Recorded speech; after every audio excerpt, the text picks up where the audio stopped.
The first book of Samuel. Now there was a certain man of Ramathaim Zophim, of the mountains of Ephraim, and his name was Elkanah, the son of Jeroham, the son of Elihu, the son of Tohu, the son of Zuph, an Ephraimite.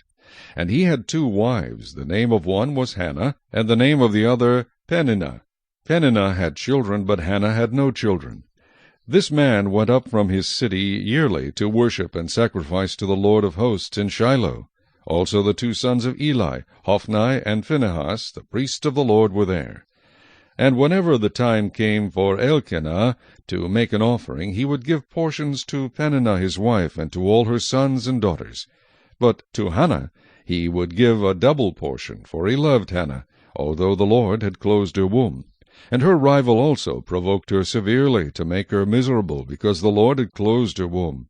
So it was, year by year, when she went up to the house of the Lord, that she provoked her. Therefore she wept and did not eat. Then Elkanah her husband said to her, Hannah, why do you weep? Why do you not eat? And why is your heart grieved? Am I not better to you than 10 sons? So Hannah arose after they had finished eating and drinking in Shiloh. Now Eli the priest was sitting on the seat by the doorpost of the tabernacle of the Lord, and she was in bitterness of soul, and prayed to the Lord, and wept in anguish. Then she made a vow, and said, O Lord of hosts, if you will indeed look on the affliction of your maidservant, and remember me, and not forget your maidservant, but will give your maidservant a male child, then I will give him to the Lord all the days of his life, and no razor shall come upon his head. And it happened, as she continued praying before the Lord, that Eli watched her mouth. Now Hannah spoke in her heart, only her lips moved, but her voice was not heard. Therefore Eli thought she was drunk. So Eli said to her, How long will you be drunk? Put your wine away from you. But Hannah answered and said, No, my lord, I am a woman of sorrowful spirit. I have drunk neither wine nor intoxicating drink, but have poured out my soul before the Lord. Do not consider your maidservant a wicked woman, for out of the abundance of my complaint and grief I have spoken until now. Then Eli answered and said, Go in peace, and the God of Israel grant your petition, which you have asked of him. And she said, Let your maidservant find favor in your sight.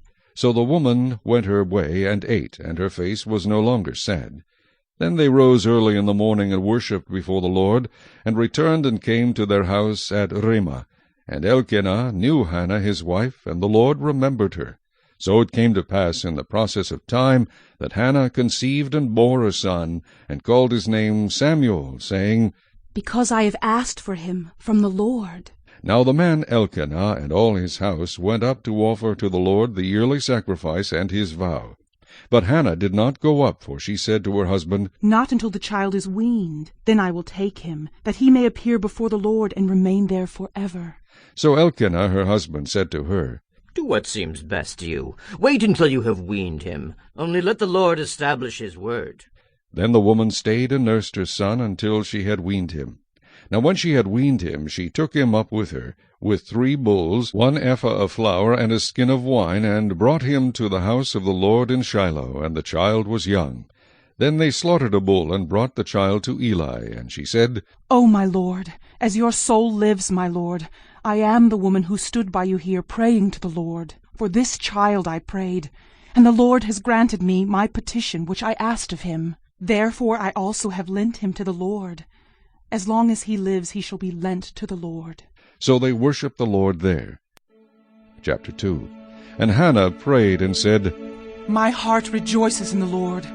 My horn is exalted in the Lord. I smile at my enemies, because I rejoice in your salvation. No one is holy like the Lord, for there is none besides you, nor is there any rock like our God. Talk no more so very proudly. Let no arrogance come from your mouth. For the Lord is the God of knowledge, and by him actions are weighed. The bows of the mighty men are broken, and those who stumbled are girded with strength. Those who were full have hired themselves out for bread, and the hungry have ceased to hunger. Even the barren has borne 7, and she who has many children has become feeble. The Lord kills and makes alive.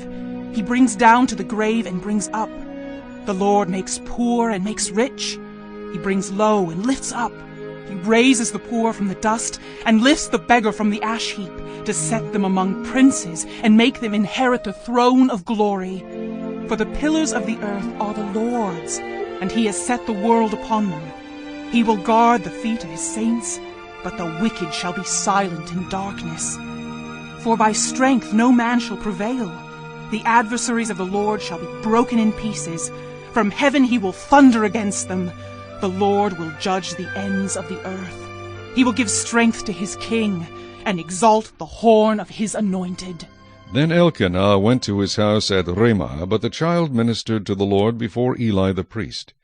Now the sons of Eli were corrupt. They did not know the Lord, and the priest's custom with the people was that when any man offered a sacrifice, the priest's servant would come with a three-pronged flesh hook in his hand while the meat was boiling. Then he would thrust it into the pan, or kettle, or cauldron, or pot, and the priest would take for himself all that the flesh hook brought up. So they did in Shiloh to all the Israelites who came there. Also, before they burned the fat, the priest's servant would come and say to the man who sacrificed, "Give meat for roasting to the priest, for he will not take boiled meat from you, but raw." And if the man said to him, "They should really burn the fat first. Then you may take as much as your heart desires," he would then answer him, "No, but you must give it now, and if not, I will take it by force." Therefore the sin of the young men was very great before the Lord, for men abhorred the offering of the Lord. But Samuel ministered before the Lord even as a child, wearing a linen ephod. Moreover, his mother used to make him a little robe, and bring it to him year by year when she came up with her husband to offer the yearly sacrifice. And Eli would bless Elkanah and his wife, and say, "The Lord give you descendants from this woman, for the loan that was given to the Lord." Then they would go to their own home. And the Lord visited Hannah, so that she conceived and bore 3 sons and 2 daughters. Meanwhile the child Samuel grew before the Lord. Now Eli was very old, and he heard everything his sons did to all Israel, and how they lay with the women who assembled at the door of the tabernacle of meeting. So he said to them, "Why do you do such things? For I hear of your evil dealings from all the people. No, my sons, for it is not a good report that I hear. You make the Lord's people transgress. If one man sins against another, God will judge him. But if a man sins against the Lord, who will intercede for him?" Nevertheless they did not heed the voice of their father, because the Lord desired to kill them. And the child Samuel grew in stature and in favor both with the Lord and men. Then a man of God came to Eli and said to him, "Thus says the Lord, did I not clearly reveal myself to the house of your father when they were in Egypt in Pharaoh's house? Did I not choose him out of all the tribes of Israel to be my priest, to offer upon my altar, to burn incense, and to wear an ephod before me? And did I not give to the house of your father all the offerings of the children of Israel made by fire? Why do you kick at my sacrifice and my offering, which I have commanded in my dwelling place, and honor your sons more than me, to make yourselves fat with the best of all the offerings of Israel my people? Therefore the Lord God of Israel says, I said indeed that your house and the house of your father would walk before me forever. But now the Lord says, Far be it from me, for those who honor me I will honor, and those who despise me shall be lightly esteemed. Behold, the days are coming that I will cut off your arm and the arm of your father's house, so that there will not be an old man in your house. And you will see an enemy in my dwelling place, despite all the good which God does for Israel. And there shall not be an old man in your house forever. But any of your men whom I do not cut off from my altar shall consume your eyes and grieve your heart. And all the descendants of your house shall die in the flower of their age. Now this shall be a sign to you that will come upon your 2 sons, on Hophni and Phinehas. In one day they shall die, both of them. Then I will raise up for myself a faithful priest who shall do according to what is in my heart and in my mind. I will build him a sure house, and he shall walk before my anointed forever. And it shall come to pass that everyone who is left in your house will come and bow down to him for a piece of silver and a morsel of bread, and say, Please put me in one of the priestly positions, that I may eat a piece of bread.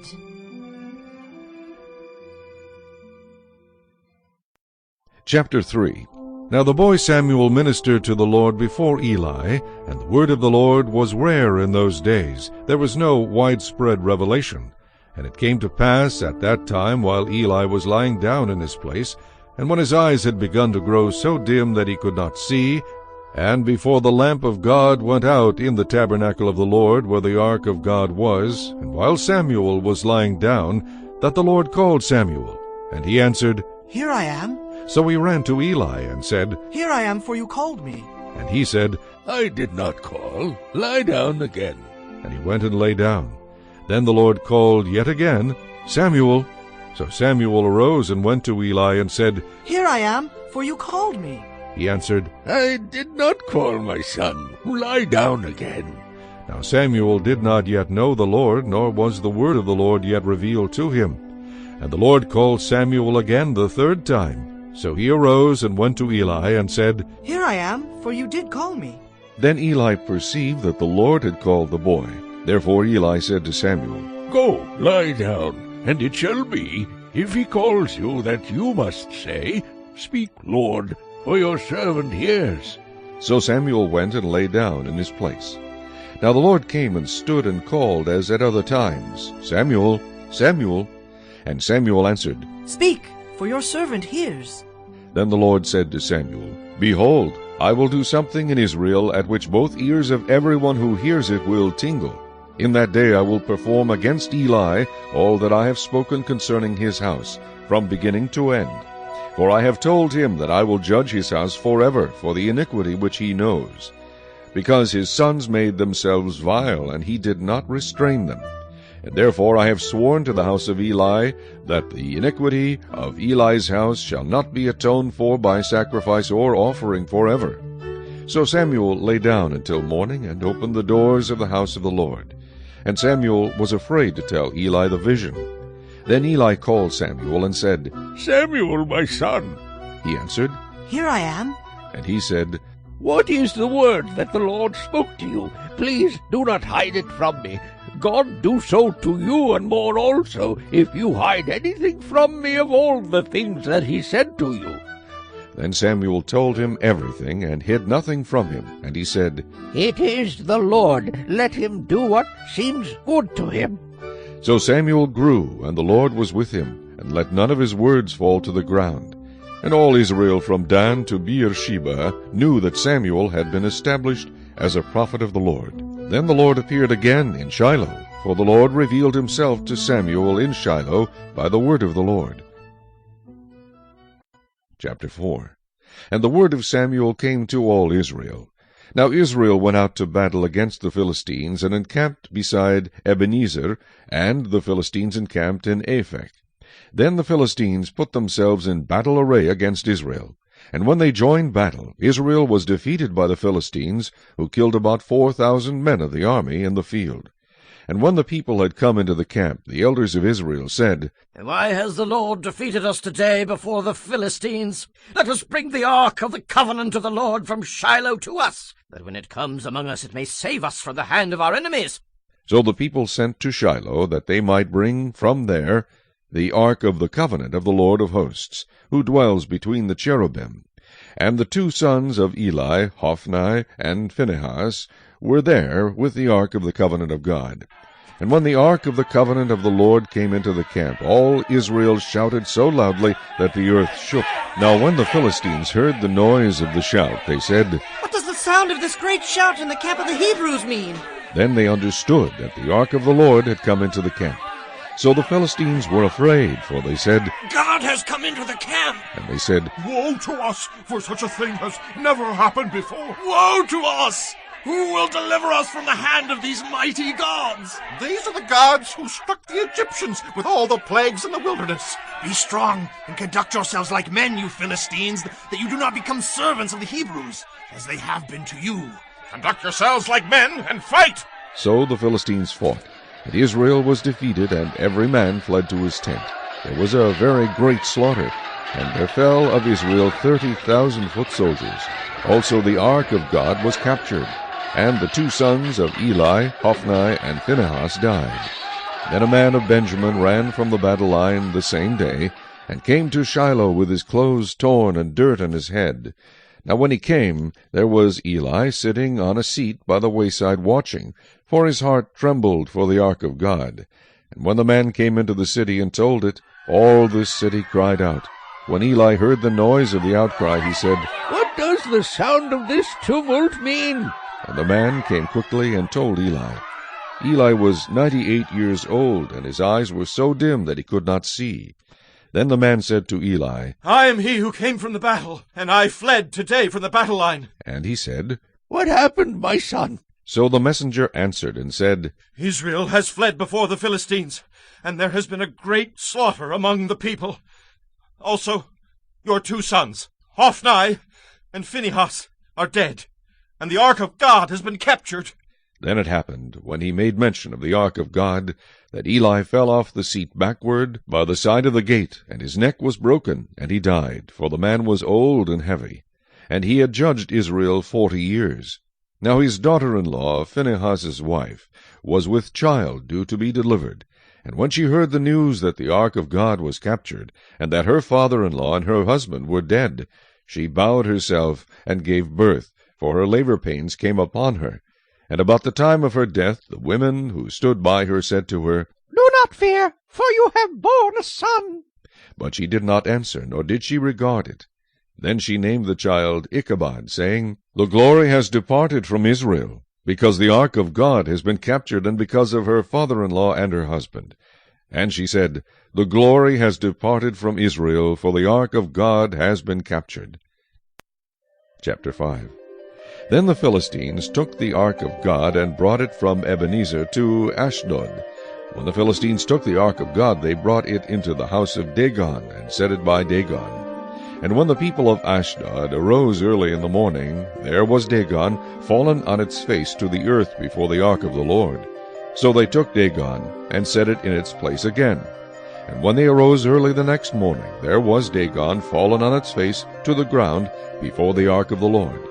The head of Dagon and both the palms of its hands were broken off on the threshold. Only Dagon's torso was left of it. Therefore neither the priests of Dagon nor any who come into Dagon's house tread on the threshold of Dagon in Ashdod to this day.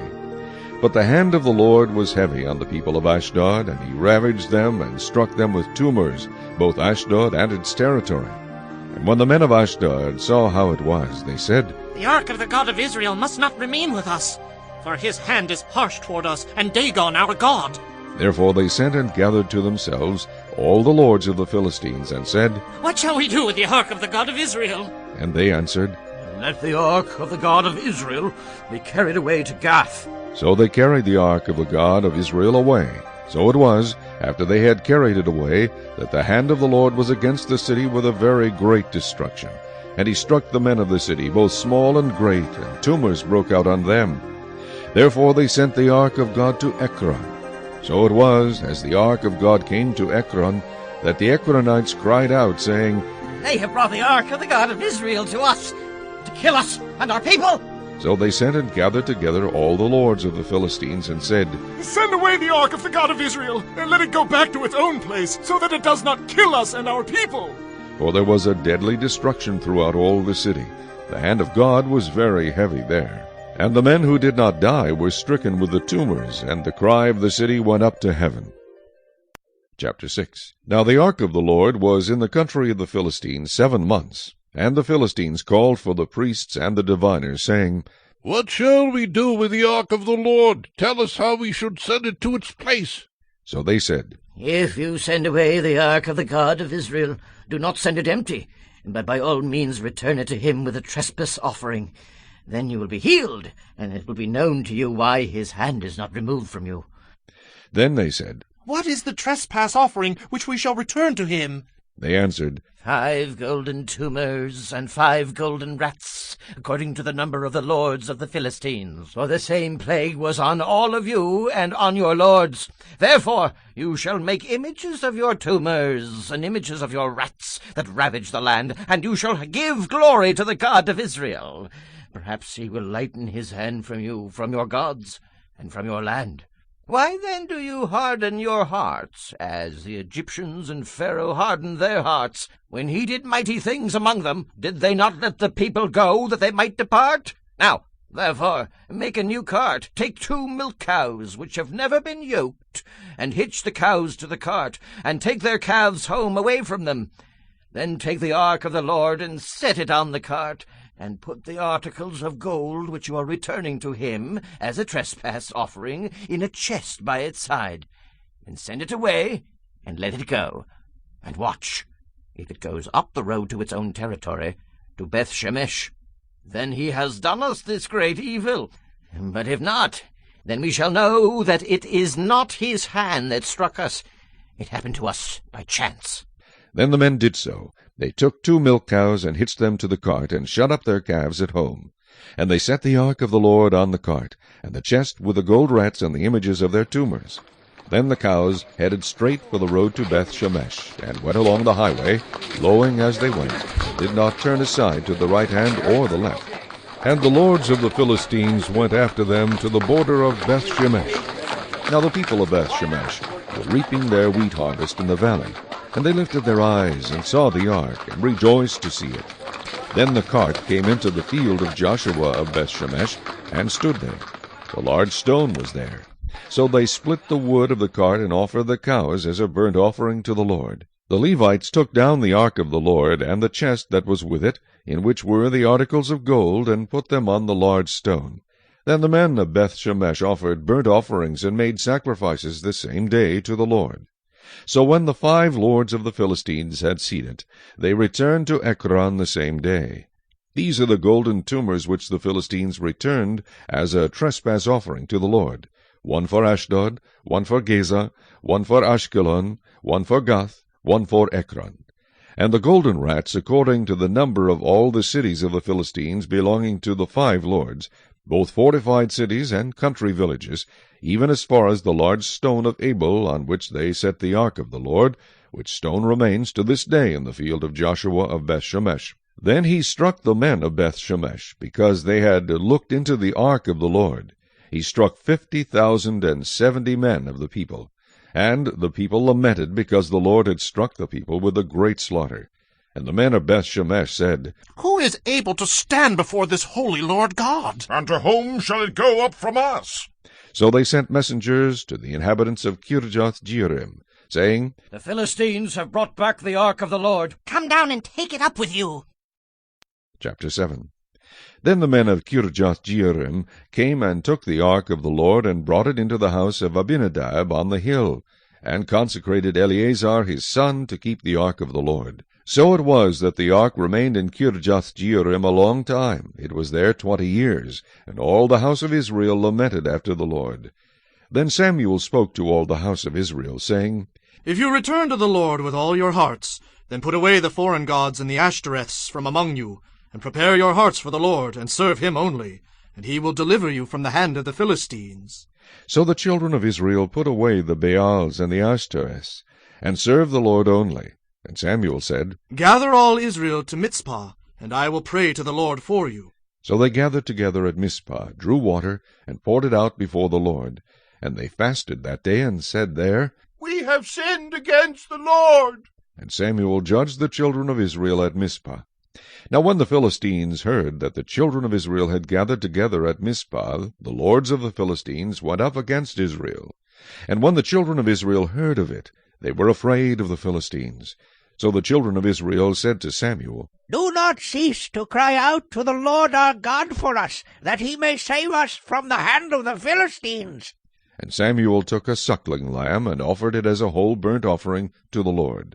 Then Samuel cried out to the Lord for Israel, and the Lord answered him. Now as Samuel was offering up the burnt offering, the Philistines drew near to battle against Israel. But the Lord thundered with a loud thunder upon the Philistines that day, and so confused them that they were overcome before Israel.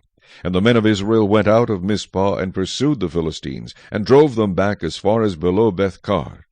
Then Samuel took a stone, and set it up between Mizpah and Shen, and called its name Ebenezer, saying, Thus far the Lord has helped us. So the Philistines were subdued, and they did not come any more into the territory of Israel.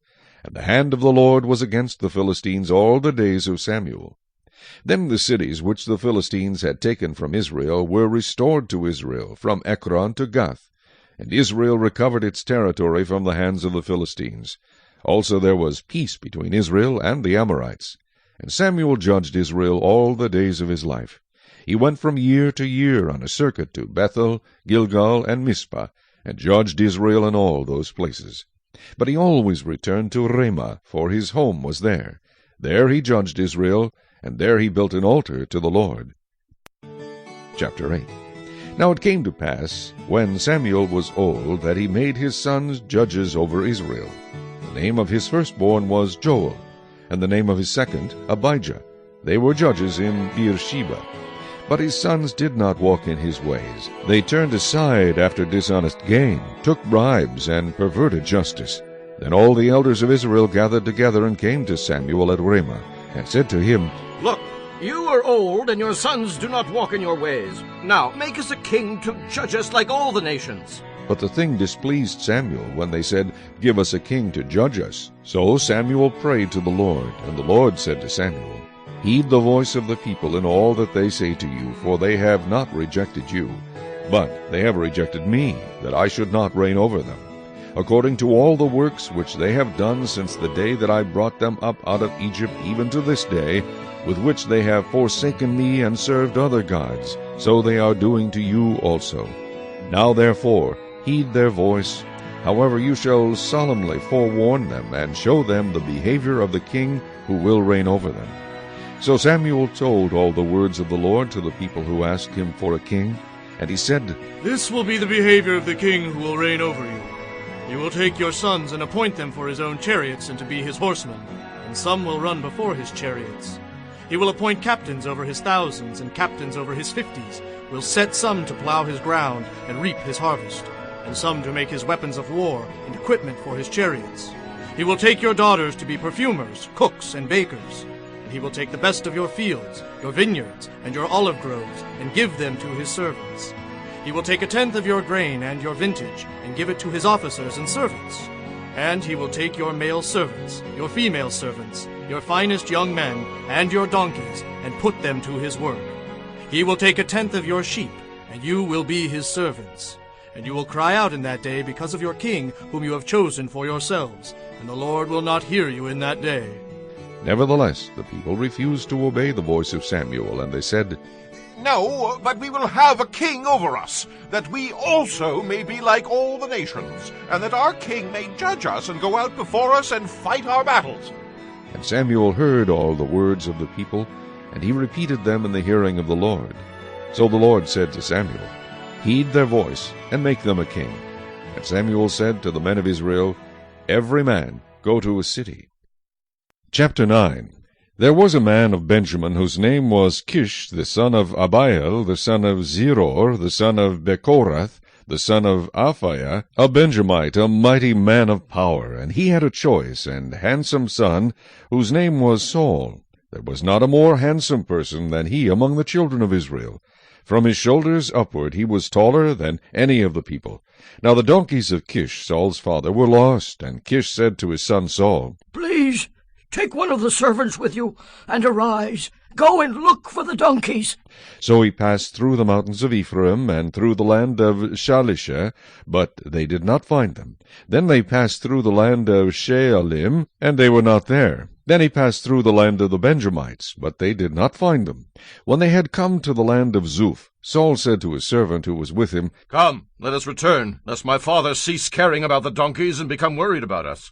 And he said to him, Look now, there is in the city a man of God, and he is an honorable man. All that he says surely comes to pass. So let us go there. Perhaps he can show us the way that we should go. Then Saul said to his servant, But look, if we go, what shall we bring the man? For the bread in our vessels is all gone, and there is no present to bring to the man of God. What do we have? And the servant answered Saul again, and said, Look, I have here at hand 1/4 of a shekel of silver. I will give that to the man of God to tell us our way. Formerly in Israel, when a man went to inquire of God, he spoke thus, Come, let us go to the seer, for he who is now called a prophet was formerly called a seer. Then Saul said to his servant, Well said. Come, let us go. So they went to the city where the man of God was. As they went up the hill to the city, they met some young women going out to draw water, and said to them, Is the seer here? And they answered them and said, Yes, there he is, just ahead of you. Hurry now, for today he came to this city, because there is a sacrifice of the people today on the high place. As soon as you come into the city, you will surely find him before he goes up to the high place to eat. For the people will not eat until he comes, because he must bless the sacrifice. Afterward, those who are invited will eat. Now therefore go up, for about this time you will find him. So they went up to the city. As they were coming into the city, there was Samuel, coming out toward them on his way up to the high place. Now the Lord had told Samuel in his ear the day before Saul came, saying, Tomorrow about this time I will send you a man from the land of Benjamin, and you shall anoint him commander over my people Israel, that he may save my people from the hand of the Philistines. For I have looked upon my people, because their cry has come to me. So when Samuel saw Saul, the Lord said to him, There he is, the man of whom I spoke to you. This one shall reign over my people. Then Saul drew near to Samuel in the gate, and said, Please tell me, where's the seer's house? Samuel answered Saul, and said, I am the seer. Go up before me to the high place, for you shall eat with me today, and tomorrow I will let you go, and will tell you all that is in your heart. But as for your donkeys that were lost 3 days ago, do not be anxious about them, for they have been found.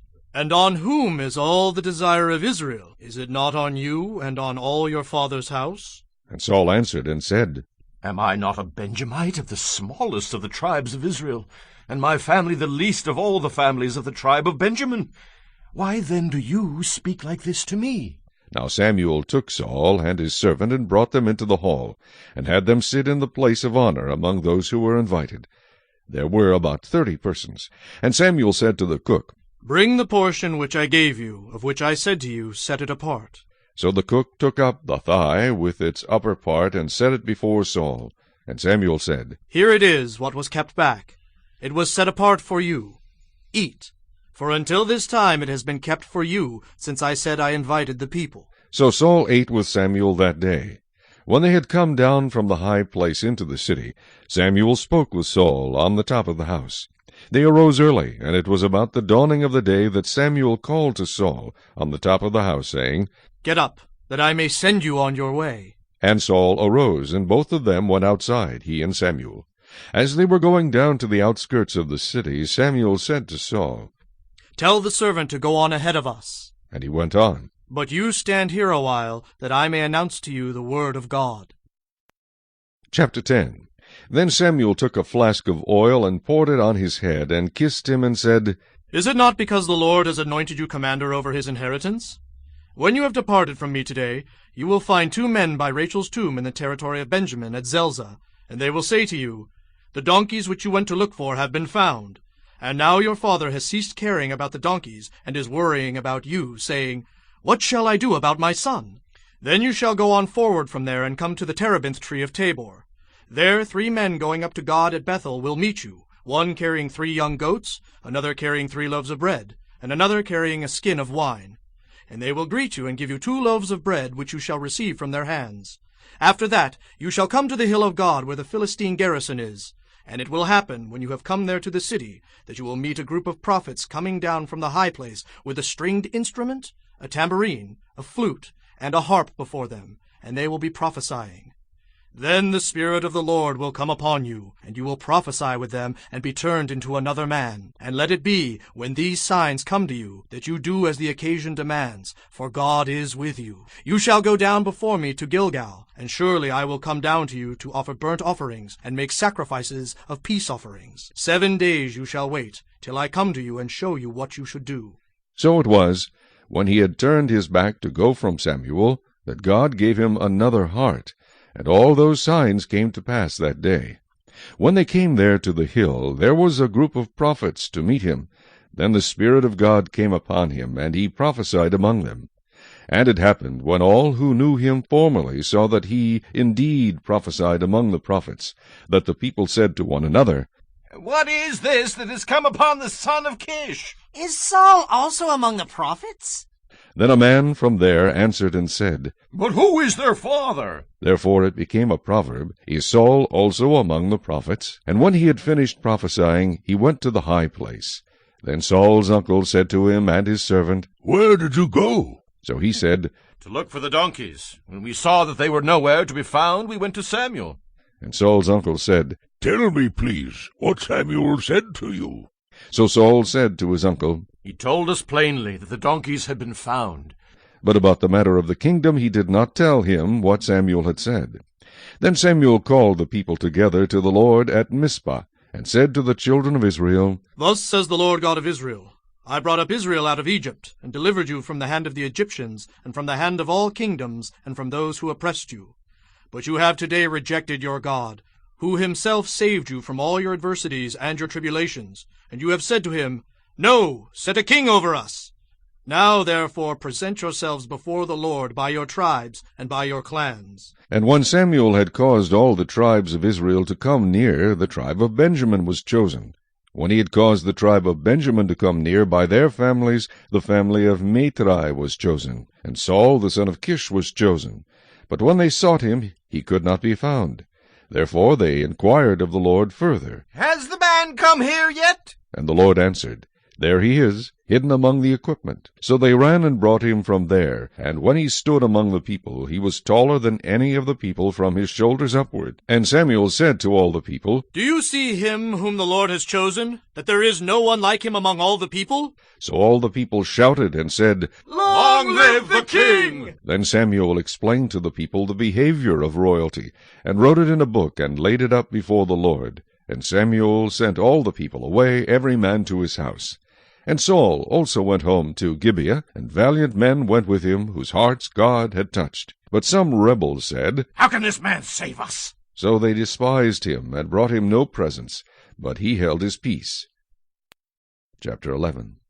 Then Nahash the Ammonite came up and encamped against Jabesh-Gilead, and all the men of Jabesh said to Nahash, Make a covenant with us, and we will serve you. And Nahash the Ammonite answered them, On this condition I will make a covenant with you, that I may put out all your right eyes, and bring reproach on all Israel. Then the elders of Jabesh said to him, Hold off for 7 days, that we may send messengers to all the territory of Israel. And then, if there is no one to save us, we will come out to you. So the messengers came to Gibeah of Saul, and told the news in the hearing of the people. And all the people lifted up their voices and wept. Now there was Saul coming behind the herd from the field.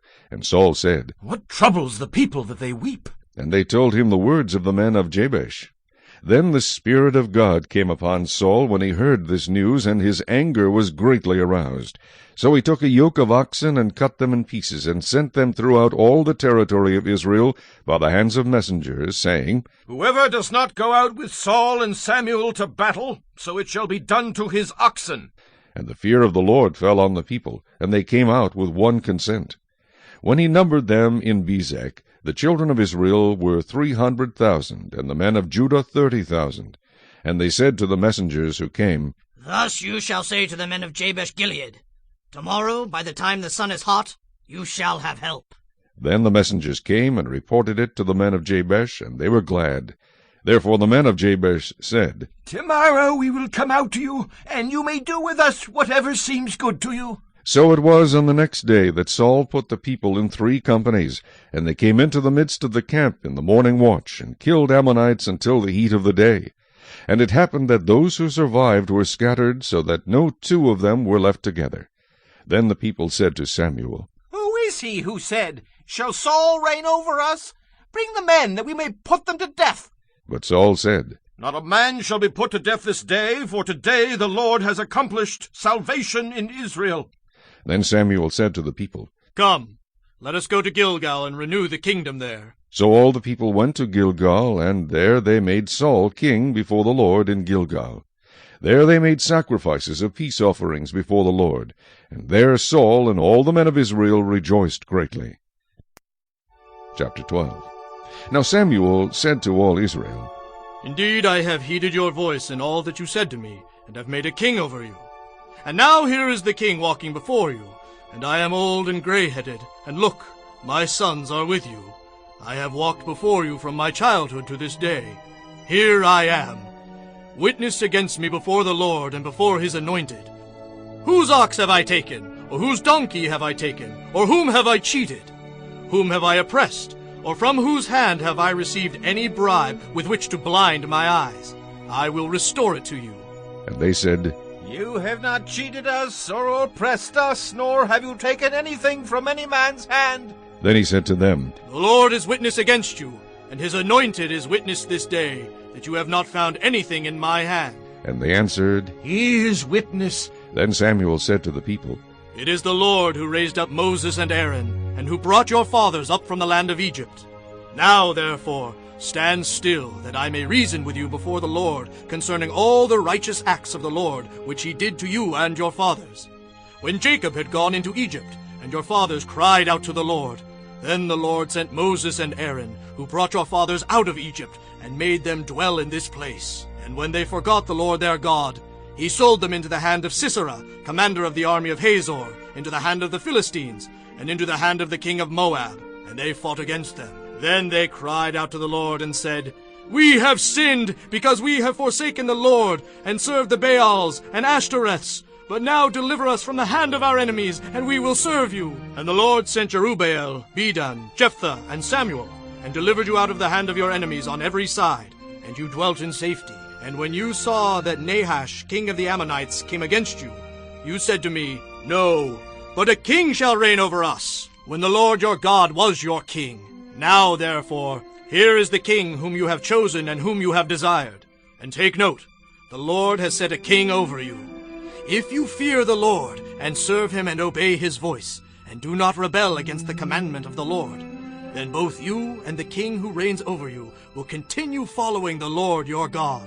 However, if you do not obey the voice of the Lord, but rebel against the commandment of the Lord, then the hand of the Lord will be against you as it was against your fathers. Now therefore, stand and see this great thing which the Lord will do before your eyes. Is today not the wheat harvest? I will call to the Lord, and he will send thunder and rain, that you may perceive and see that your wickedness is great, which you have done in the sight of the Lord, in asking a king for yourselves. So Samuel called to the Lord, and the Lord sent thunder and rain that day. And all the people greatly feared the Lord and Samuel. And all the people said to Samuel, Pray for your servants to the Lord your God, that we may not die. For we have added to all our sins the evil of asking a king for ourselves. Then Samuel said to the people, Do not fear. You have done all this wickedness, yet do not turn aside from following the Lord, but serve the Lord with all your heart, and do not turn aside. For then you would go after empty things which cannot profit or deliver, for they are nothing. For the Lord will not forsake his people, for his great name's sake, because it has pleased the Lord to make you his people. Moreover, as for me, far be it from me that I should sin against the Lord in ceasing to pray for you.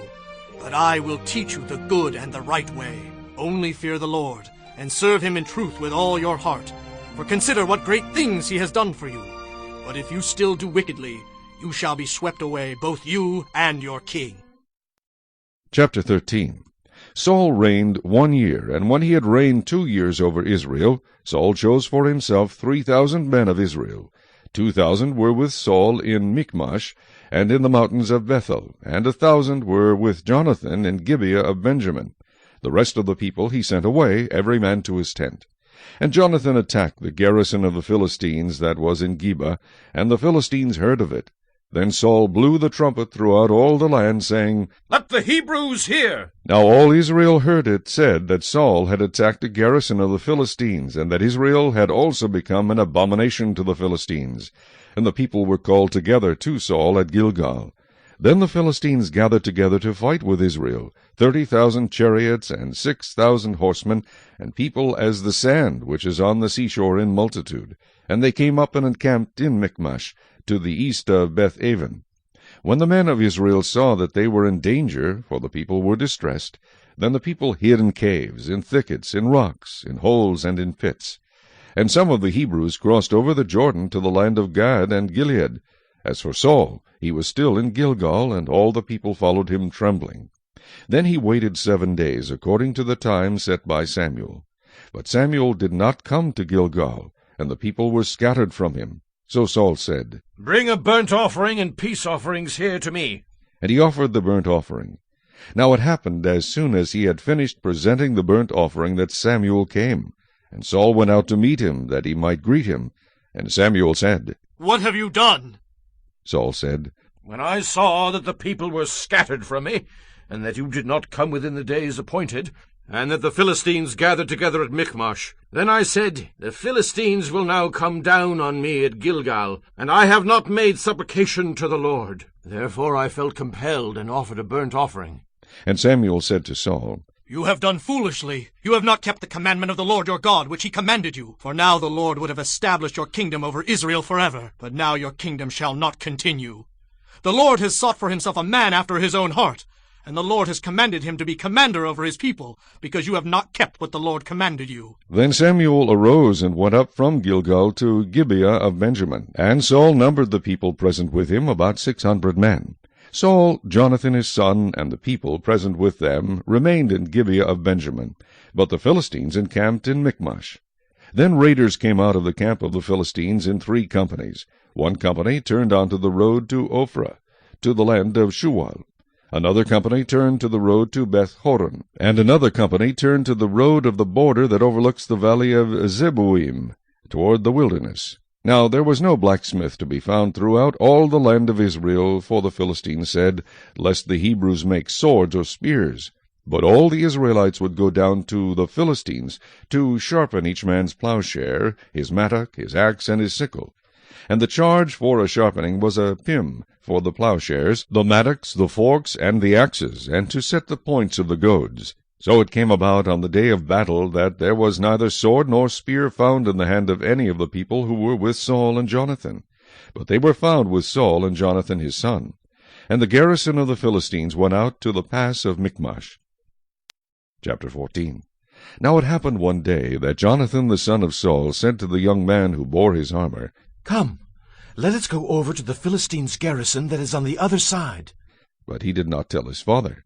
And Saul was sitting in the outskirts of Gibeah under a pomegranate tree which is in Migron. The people who were with him were about 600 men. Ahijah the son of Ahitub, Ichabod's brother, the son of Phinehas, the son of Eli, the Lord's priest in Shiloh, was wearing an ephod. But the people did not know that Jonathan had gone. Between the passes by which Jonathan sought to go over to the Philistines' garrison there was a sharp rock on one side, and a sharp rock on the other side. And the name of one was Bozez, and the name of the other Seneh. The front of one faced northward opposite Michmash, and the other southward opposite Gibeah. Then Jonathan said to the young man who bore his armor, Come, let us go over to the garrison of these uncircumcised. It may be that the Lord will work for us, for nothing restrains the Lord from saving by many or by few. So his armor-bearer said to him, Do all that is in your heart. Go then, here I am with you according to your heart. Then Jonathan said, Very well, let us cross over to these men, and we will show ourselves to them. If they say thus to us, Wait until we come to you, then we will stand still in our place and not go up to them. But if they say thus, Come up to us, then we will go up, for the Lord has delivered them into our hand, and this will be a sign to us. So both of them showed themselves to the garrison of the Philistines. And the Philistines said, Look, the Hebrews are coming out of the holes where they have hidden. Then the men of the garrison called to Jonathan and his armor-bearer, and said, Come up to us, and we will show you something. Jonathan said to his armor-bearer, Come up after me, for the Lord has delivered them into the hand of Israel. And Jonathan climbed up on his hands and knees with his armor-bearer after him, and they fell before Jonathan. And as he came after him, his armor-bearer killed them. That first slaughter which Jonathan and his armor-bearer made was about 20 men within about half an acre of land. And there was trembling in the camp, in the field, and among all the people. The garrison and the raiders also trembled, and the earth quaked, so that it was a very great trembling. Now the watchmen of Saul and Gibeah of Benjamin looked, and there was the multitude melting away, and they went here and there. Then Saul said to the people who were with him, Now call the roll and see who is gone from us. And when they had called the roll, surprisingly Jonathan and his armor-bearer were not there. And Saul said to Ahijah, Bring the ark of God here. For at that time the ark of God was with the children of Israel. Now it happened, while Saul talked to the priest, that the noise which was in the camp of the Philistines continued to increase. So Saul said to the priest, Withdraw your hand. Then Saul and all the people who were with him assembled, and they went to the battle. And indeed every man's sword was against his neighbor, and there was very great confusion. Moreover, the Hebrews who were with the Philistines before that time, who went up with them into the camp from the surrounding country, they also joined the Israelites who were with Saul and Jonathan. Likewise all the men of Israel who had hidden in the mountains of Ephraim, when they heard that the Philistines fled, they also followed hard after them in the battle. So the Lord saved Israel that day, and the battle shifted to Bethaven. And the men of Israel were distressed that day, for Saul had placed the people under oath, saying, Cursed is the man who eats any food until evening, before I have taken vengeance on my enemies. So none of the people tasted food. Now all the people of the land came to a forest, and there was honey on the ground. And when the people had come into the woods, there was the honey dripping. But no one put his hand to his mouth, for the people feared the oath. But Jonathan had not heard his father charge the people with the oath. Therefore he stretched out the end of the rod that was in his hand, and dipped it in a honeycomb, and put his hand to his mouth, and his countenance brightened.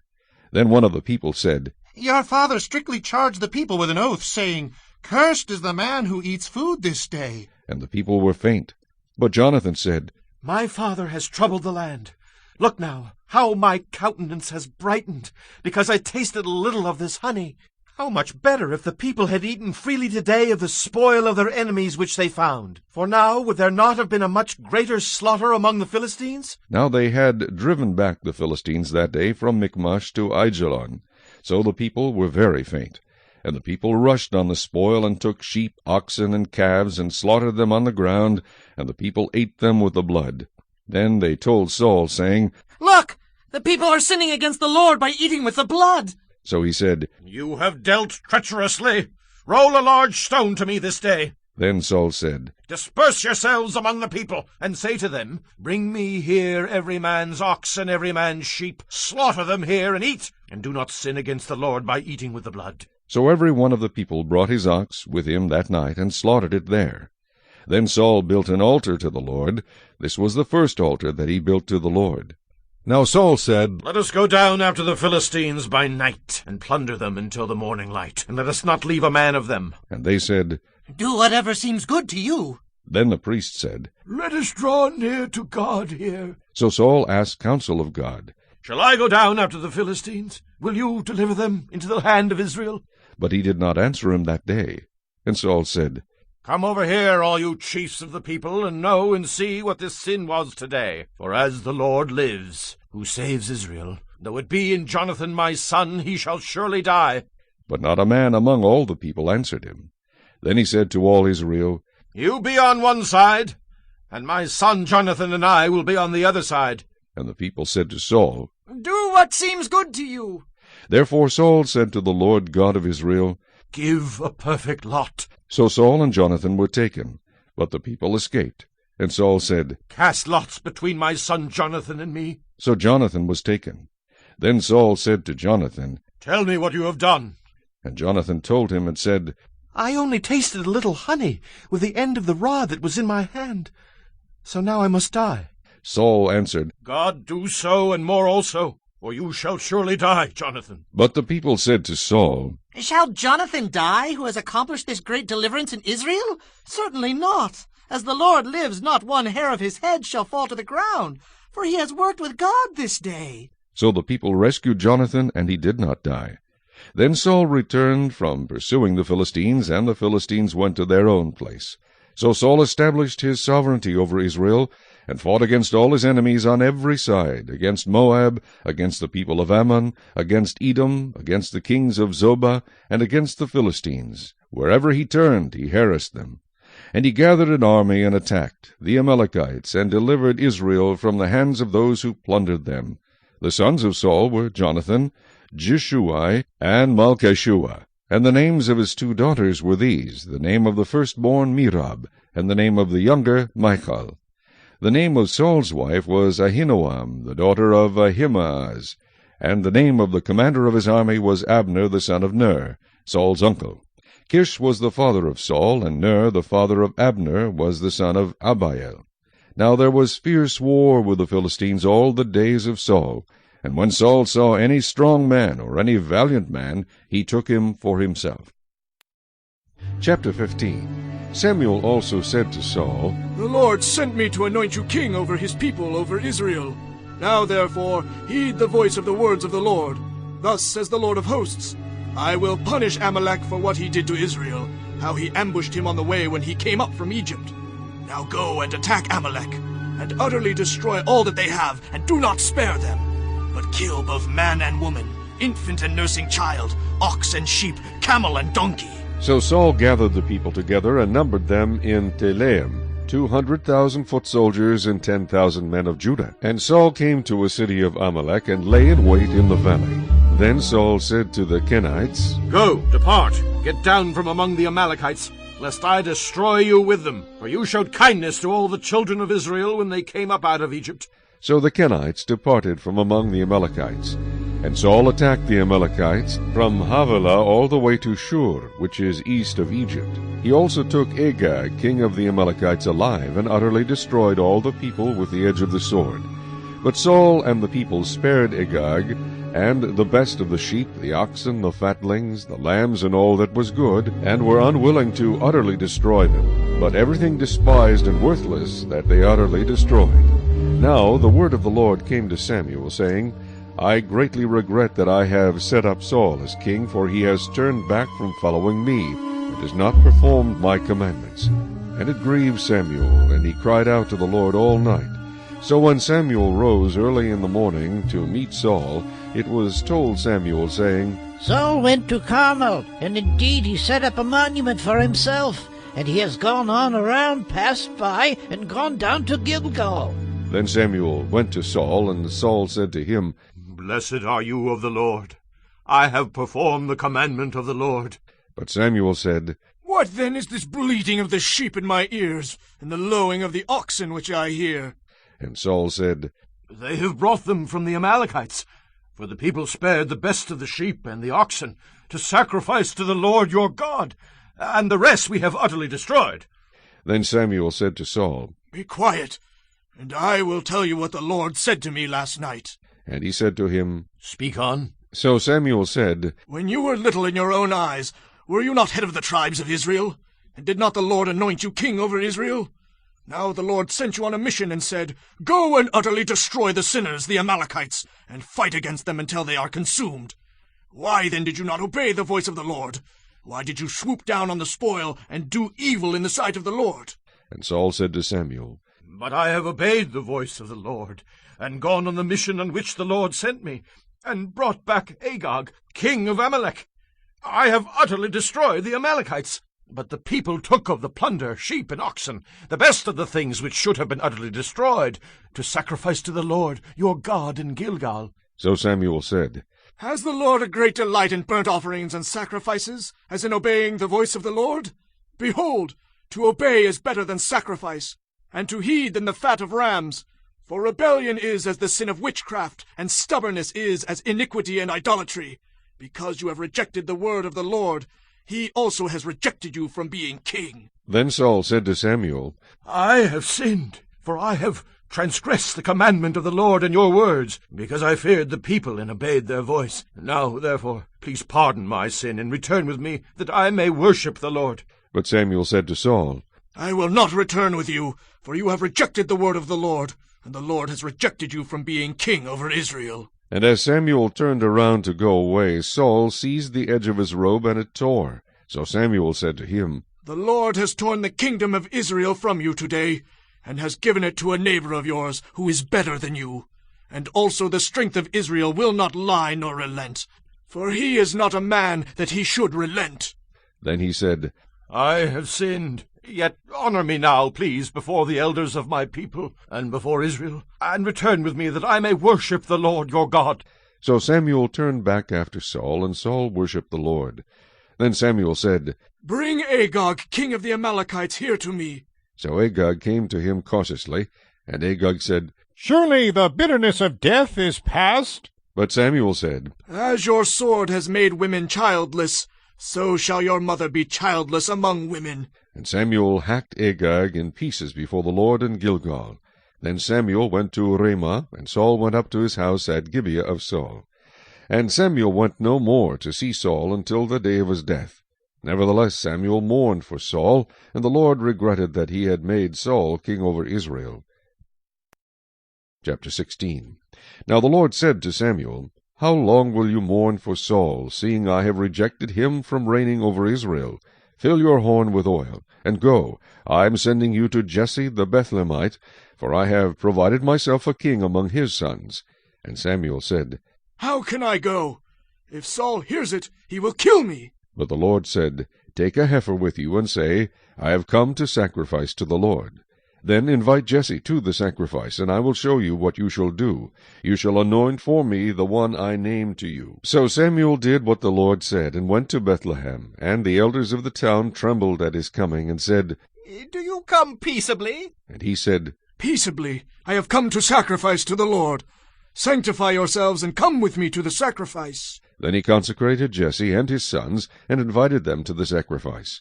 So it was, when they came, that he looked at Eliab, and said, Surely the Lord's anointed is before him. But the Lord said to Samuel, Do not look at his appearance or at his physical stature, because I have refused him. For the Lord does not see as man sees. For man looks at the outward appearance, but the Lord looks at the heart. So Jesse called Abinadab, and made him pass before Samuel. And he said, Neither has the Lord chosen this one. Then Jesse made Shammah pass by, and he said, Neither has the Lord chosen this one. Thus Jesse made 7 of his sons pass before Samuel. And Samuel said to Jesse, The Lord has not chosen these. And Samuel said to Jesse, Are all the young men here?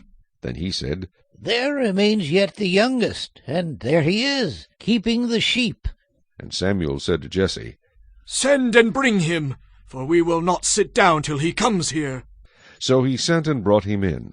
Now he was ruddy, with bright eyes, and good-looking. And the Lord said, Arise, anoint him, for this is the one. Then Samuel took the horn of oil, and anointed him in the midst of his brothers. And the Spirit of the Lord came upon David from that day forward.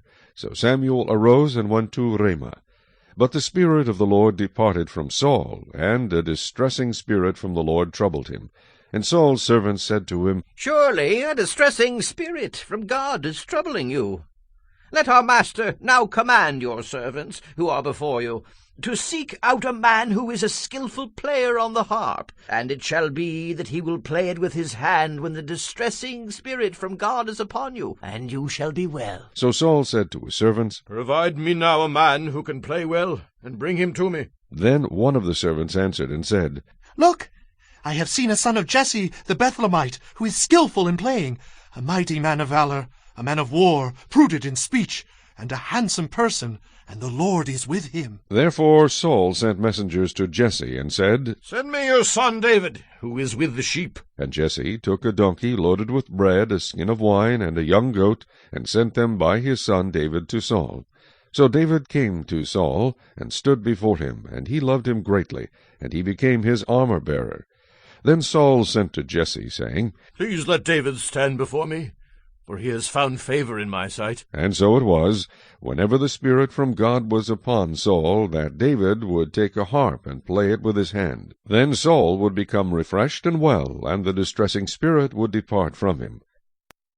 Chapter 17. Now the Philistines gathered their armies together to battle, and were gathered at Socho, which belongs to Judah. They encamped between Socho and Azekah, in Ephes Dammim. And Saul and the men of Israel were gathered together, and they encamped in the valley of Elah, and drew up in battle array against the Philistines. The Philistines stood on a mountain on one side, and Israel stood on a mountain on the other side, with a valley between them. And a champion went out from the camp of the Philistines, named Goliath, from Gath, whose height was 6 cubits and a span. He had a bronze helmet on his head, and he was armed with a coat of mail, and the weight of the coat was 5,000 shekels of bronze. And he had bronze armor on his legs, and a bronze javelin between his shoulders. Now the staff of his spear was like a weaver's beam, and his iron spearhead weighed 600 shekels. And a shield-bearer went before him. Then he stood and cried out to the armies of Israel, and said to them, Why have you come out to line up for battle? Am I not a Philistine? And you, the servants of Saul? Choose a man for yourselves, and let him come down to me. If he is able to fight with me and kill me, then we will be your servants. But if I prevail against him and kill him, then you shall be our servants and serve us. And the Philistine said, I defy the armies of Israel this day. Give me a man that we may fight together. When Saul and all Israel heard these words of the Philistine, they were dismayed and greatly afraid. Now David was the son of that Ephrathite of Bethlehem, Judah, whose name was Jesse, and who had 8 sons. And the man was old, advanced in years in the days of Saul. The 3 oldest sons of Jesse had gone to follow Saul to the battle. The names of his 3 sons, who went to the battle, were Eliab the firstborn, next to him Abinadab, and the third Shammah. David was the youngest, and the 3 oldest followed Saul. But David occasionally went and returned from Saul to feed his father's sheep at Bethlehem. And the Philistine drew near, and presented himself 40 days, morning and evening. Then Jesse said to his son David, Take now for your brothers an ephah of this dried grain, and these 10 loaves, and run to your brothers at the camp, and carry these 10 cheeses to the captain of their 1,000, and see how your brothers fare, and bring back news of them. Now Saul and they and all the men of Israel were in the valley of Elah, fighting with the Philistines. So David rose early in the morning, left the sheep with the keeper, and took the things, and went as Jesse had commanded him. And he came to the camp as the army was going out to the fight, and shouting for the battle. For Israel and the Philistines had drawn up in battle array, army against army. And David left his supplies in the hand of the supply keeper, who ran to the army, and came and greeted his brothers. Then as he talked with them, there was the champion, the Philistine of Gath, Goliath by name, coming up from the armies of the Philistines, and he spoke according to the same words. So David heard them. And all the men of Israel, when they saw the man, fled from him, and were dreadfully afraid. So the men of Israel said, Have you seen this man who has come up? Surely he has come up to defy Israel. And it shall be that the man who kills him, the king will enrich with great riches, will give him his daughter, and give his father's house exemption from taxes in Israel. Then David spoke to the men who stood by him, saying, What shall be done for the man who kills this Philistine, and takes away the reproach from Israel? For who is this uncircumcised Philistine, that he should defy the armies of the living God? And the people answered him in this manner, saying, So shall it be done for the man who kills him. Now Eliab, his oldest brother, heard when he spoke to the men. And Eliab's anger was aroused against David, and he said, Why did you come down here? And with whom have you left those few sheep in the wilderness? I know your pride and the insolence of your heart, for you have come down to see the battle. And David said, What have I done now? Is there not a cause? Then he turned from him toward another, and said the same thing. And these people answered him as the first ones did. Now when the words which David spoke were heard, they reported them to Saul, and he sent for him. Then David said to Saul, Let no man's heart fail because of him. Your servant will go and fight with this Philistine. And Saul said to David, You are not able to go against this Philistine to fight with him, for you are a youth, and he a man of war from his youth. But David said to Saul, Your servant used to keep his father's sheep, and when a lion or a bear came and took a lamb out of the flock, I went out after it and struck it, and delivered the lamb from its mouth. And when it arose against me, I caught it by its beard, and struck and killed it. Your servant has killed both lion and bear, and this uncircumcised Philistine will be like one of them, seeing he has defied the armies of the living God. Moreover, David said, The Lord, who delivered me from the paw of the lion and from the paw of the bear, he will deliver me from the hand of this Philistine. And Saul said to David, Go, and the Lord be with you.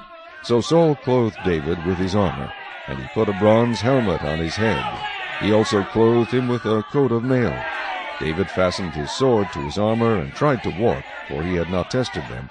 And David said to Saul, I cannot walk with these, for I have not tested them. So David took them off. Then he took his staff in his hand, and he chose for himself 5 smooth stones from the brook, and put them in a shepherd's bag, in a pouch which he had, and his sling was in his hand, and he drew near to the Philistine. So the Philistine came, and began drawing near to David, and the man who bore the shield went before him. And when the Philistine looked about and saw David, he disdained him, for he was only a youth, ruddy and good-looking. So the Philistine said to David, Am I a dog that you come to me with sticks?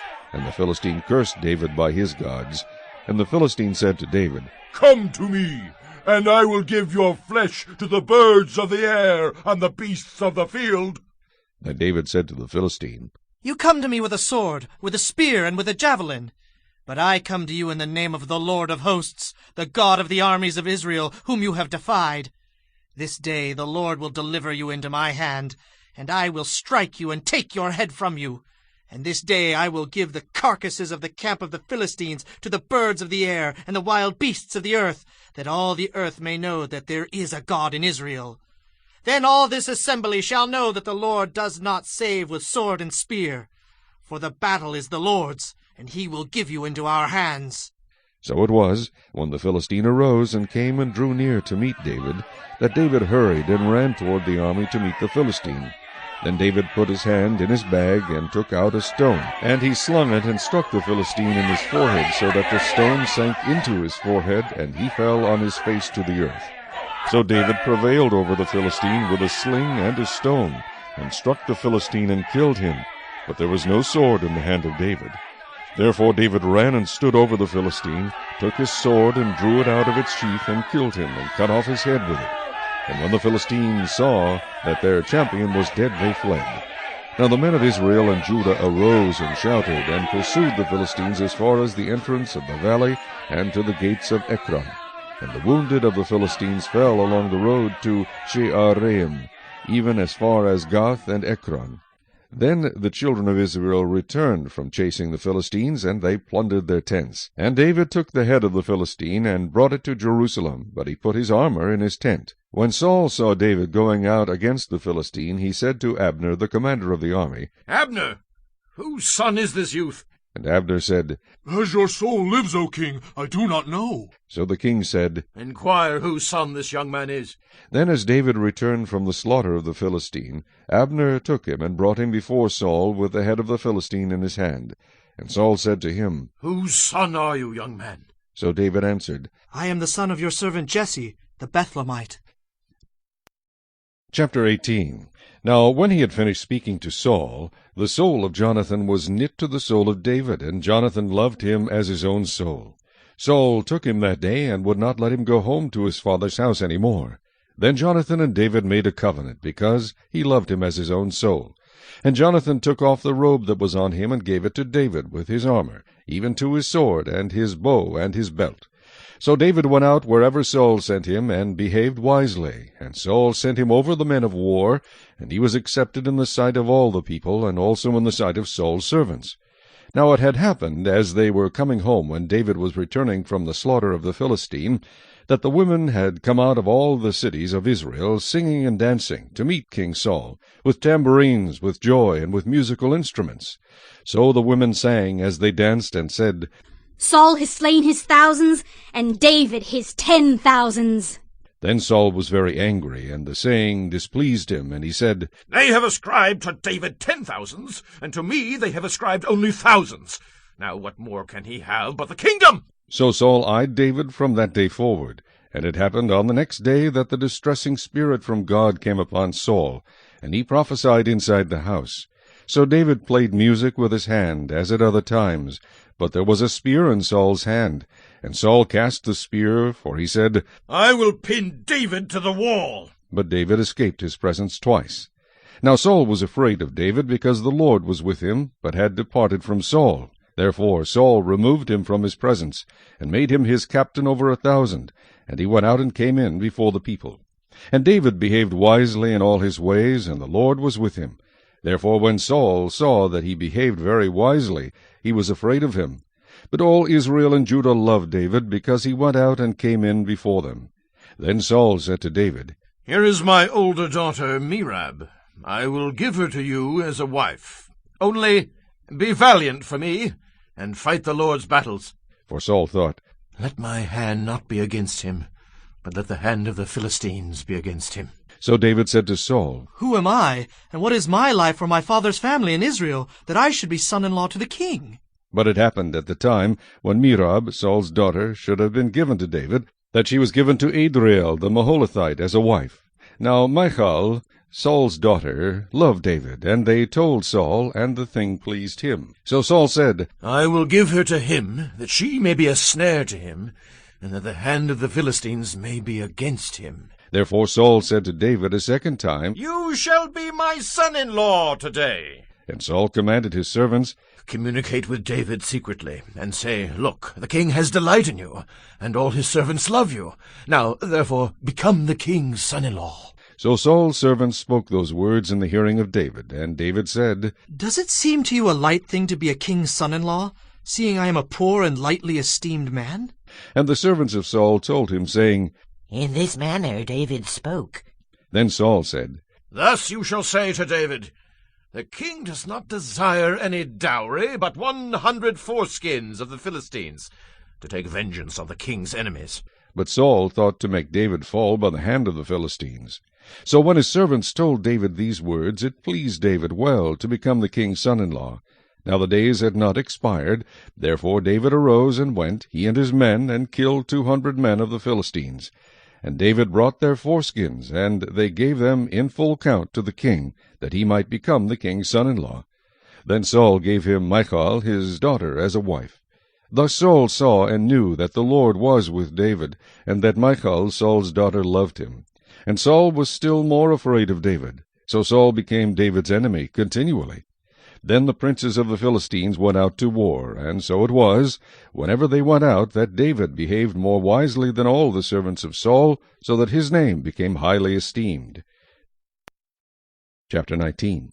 Now Saul spoke to Jonathan his son, and to all his servants, that they should kill David.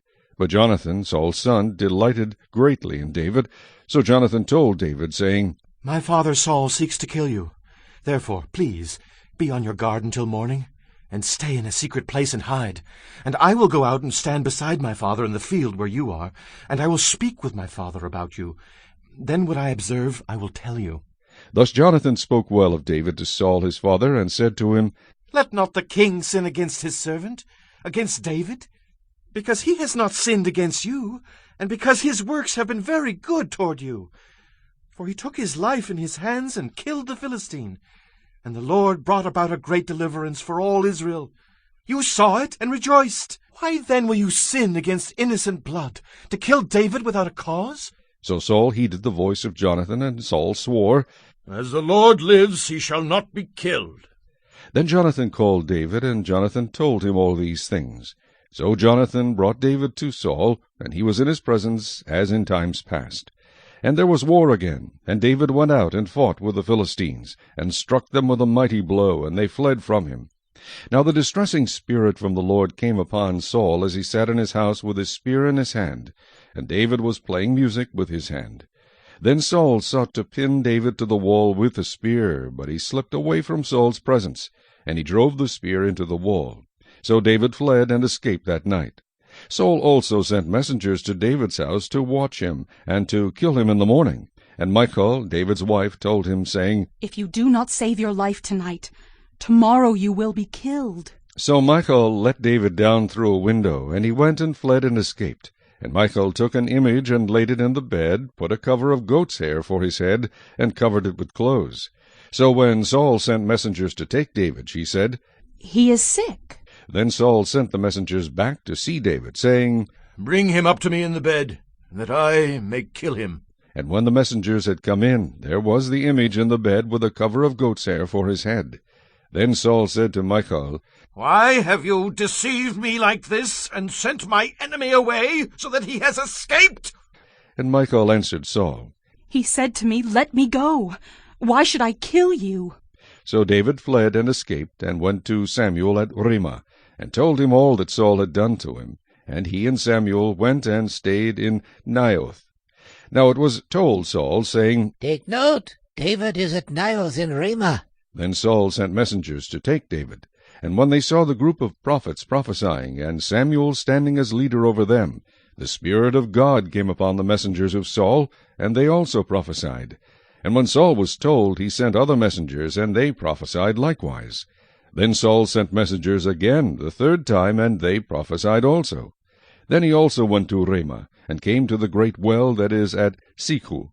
So he asked and said, Where are Samuel and David? And someone said, Indeed, they are at Naioth in Ramah. So he went there to Naioth in Ramah. Then the Spirit of God was upon him also, and he went on and prophesied until he came to Naioth in Ramah. And he also stripped off his clothes and prophesied before Samuel in like manner, and lay down naked all that day and all that night. Therefore they say, Is Saul also among the prophets? Chapter 20. Then David fled from Naioth in Ramah, and went and said to Jonathan, What have I done? What is my iniquity, and what is my sin before your father, that he seeks my life? So Jonathan said to him, By no means. You shall not die. Indeed, my father will do nothing, either great or small, without first telling me. And why should my father hide this thing from me? It is not so. Then David took an oath again, and said, Your father certainly knows that I have found favor in your eyes, and he has said, Do not let Jonathan know this, lest he be grieved. But truly, as the Lord lives, and as your soul lives, there is but a step between me and death.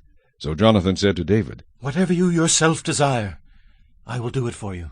And David said to Jonathan, Indeed, tomorrow is the new moon, and I should not fail to sit with the king to eat. But let me go, that I may hide in the field until the third day at evening. If your father misses me at all, then say, David earnestly asked permission of me that he might run over to Bethlehem, his city, for there is a yearly sacrifice there for all the family. If he says thus, It is well, your servant will be safe. But if he is very angry, be sure that evil is determined by him. Therefore you shall deal kindly with your servant, for you have brought your servant into a covenant of the Lord with you.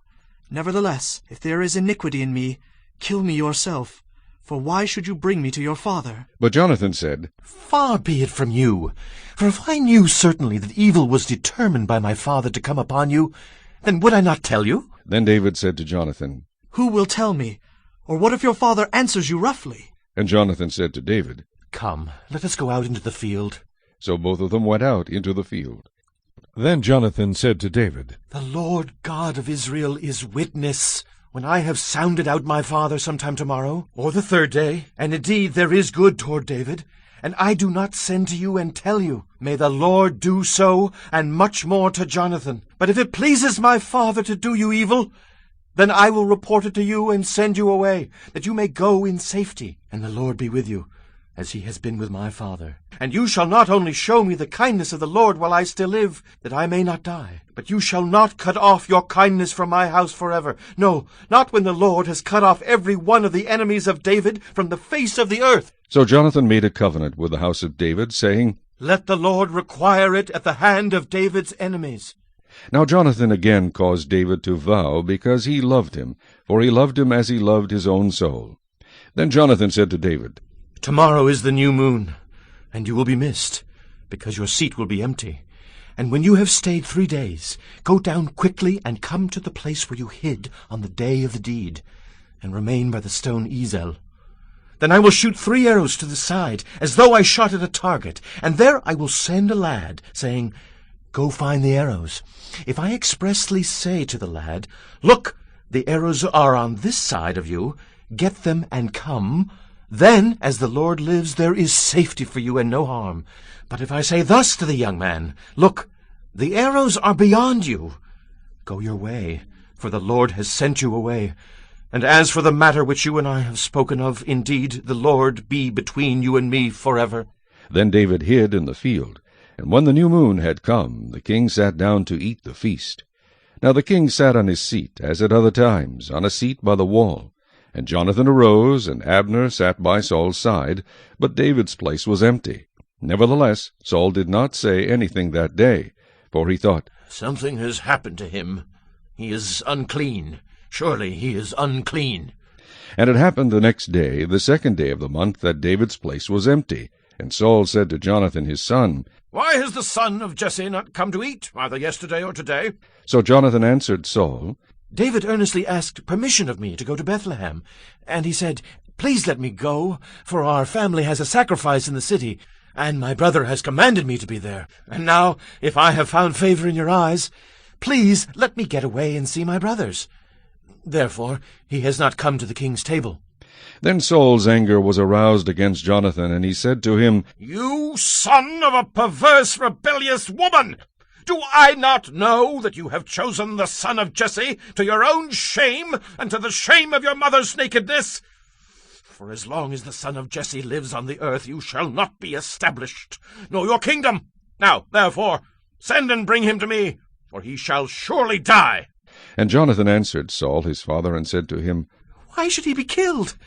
What has he done? Then Saul cast a spear at him to kill him, by which Jonathan knew that it was determined by his father to kill David.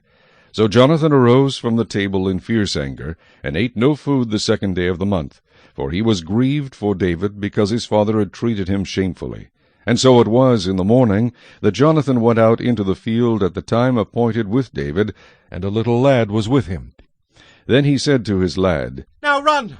Find the arrows which I shoot. As the lad ran, he shot an arrow beyond him. When the lad had come to the place where the arrow was which Jonathan had shot, Jonathan cried out after the lad and said, Is not the arrow beyond you? And Jonathan cried out after the lad, Make haste, hurry, do not delay. So Jonathan's lad gathered up the arrows and came back to his master. But the lad did not know anything, only Jonathan and David knew of the matter. Then Jonathan gave his weapons to his lad, and said to him, Go, carry them to the city. As soon as the lad had gone, David arose from a place toward the south, fell on his face to the ground, and bowed.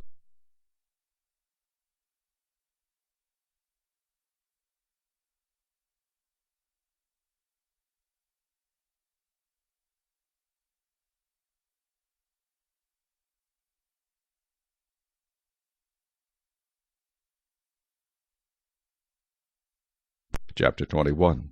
Now David came to Nob, to Ahimelech the priest. And Ahimelech was afraid when he met David, and said to him, Why are you alone, and no one is with you? So David said to Ahimelech the priest, The king has ordered me on some business, and said to me, Do not let anyone know anything about the business on which I send you, or what I have commanded you. And I have directed my young men to such and such a place. Now therefore, what have you on hand? Give me 5 loaves of bread in my hand, or whatever can be found.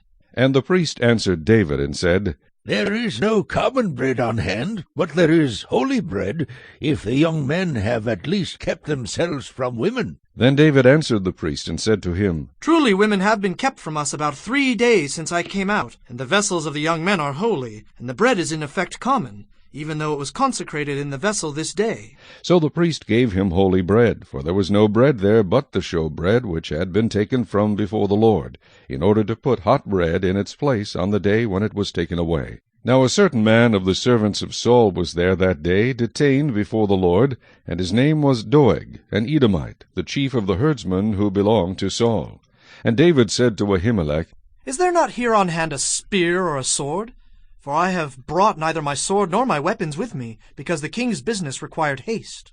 So the priest said, The sword of Goliath the Philistine, whom you killed in the valley of Elah, there it is, wrapped in a cloth behind the ephod. If you will take that, take it, for there is no other except that one here. And David said, There is none like it. Give it to me. Then David arose and fled that day from before Saul, and went to Achish the king of Gath. And the servants of Achish said to him, Is this not David the king of the land? Did they not sing of him to one another in dances, saying, Saul has slain his thousands, and David his 10,000s? Now David took these words to heart, and was very much afraid of Achish the king of Gath. So he changed his behavior before them, pretended madness in their hands, scratched on the doors of the gate, and let his saliva fall down on his beard. Then Achish said to his servants, Look, you see the man is insane. Why have you brought him to me? Have I need of madmen, that you have brought this fellow to play the madman in my presence? Shall this fellow come into my house? Chapter 22. David therefore departed from there, and escaped to the cave of Adullam. So when his brothers and all his father's house heard it, they went down there to him. And everyone who was in distress, everyone who was in debt, and everyone who was discontented gathered to him. So he became captain over them, and there were about 400 men with him. Then David went from there to Mizpah of Moab, and he said to the king of Moab, Please let my father and mother come here with you, till I know what God will do for me. So he brought them before the king of Moab, and they dwelt with him all the time that David was in the stronghold. Now the prophet Gad said to David, Do not stay in the stronghold. Depart and go to the land of Judah. So David departed and went into the forest of Hereth. When Saul heard that David and the men who were with him had been discovered, now Saul was staying in Gibeah under a tamarisk tree in Ramah, with his spear in his hand, and all his servants standing about him. Then Saul said to his servants who stood about him, Hear now, you Benjamites! Will the son of Jesse give every one of you fields and vineyards, and make you all captains of thousands and captains of hundreds? All of you have conspired against me, and there is no one who reveals to me that my son has made a covenant with the son of Jesse, and there is not one of you who is sorry for me, or reveals to me that my son has stirred up my servant against me, to lie in wait, as it is this day. Then answered Doeg the Edomite, who was set over the servants of Saul, and said, I saw the son of Jesse going to Nob, to Ahimelech the son of Ahitub, and he inquired of the Lord for him, gave him provisions, and gave him the sword of Goliath the Philistine. So the king sent to call Ahimelech the priest, the son of Ahitub, and all his father's house, the priests who were in Nob, and they all came to the king. And Saul said, Hear now, son of Ahitub. He answered, Here I am, my lord. Then Saul said to him, Why have you conspired against me, you and the son of Jesse, in that you have given him bread and a sword, and have inquired of God for him, that he should rise against me, to lie in wait, as it is this day? So Ahimelech answered the king and said, And who among all your servants is as faithful as David, who is the king's son-in-law, who goes at your bidding and is honorable in your house? Did I then begin to inquire of God for him? Far be it from me. Let not the king impute anything to his servants, or to any in the house of my father, for your servant knew nothing of all this, little or much. And the king said, You shall surely die, Ahimelech, you and all your father's house. Then the king said to the guards who stood about him, Turn and kill the priests of the Lord, because their hand also is with David, and because they knew when he fled and did not tell it to me. But the servants of the king would not lift their hands to strike the priests of the Lord. And the king said to Doeg, You turn and kill the priests. So Doeg the Edomite turned and struck the priests, and killed on that day 85 men who wore a linen ephod. Also Nob, the city of the priests, he struck with the edge of the sword, both men and women, children and nursing infants, oxen and donkeys and sheep, with the edge of the sword. Now one of the sons of Ahimelech the son of Ahitub, named Abiathar, escaped and fled after David. And Abiathar told David that Saul had killed the Lord's priests. So David said to Abiathar, I knew that day when Doeg the Edomite was there that he would surely tell Saul, I have caused the death of all the persons of your father's house. Stay with me, do not fear, for he who seeks my life seeks your life, but with me you shall be safe. Chapter 23.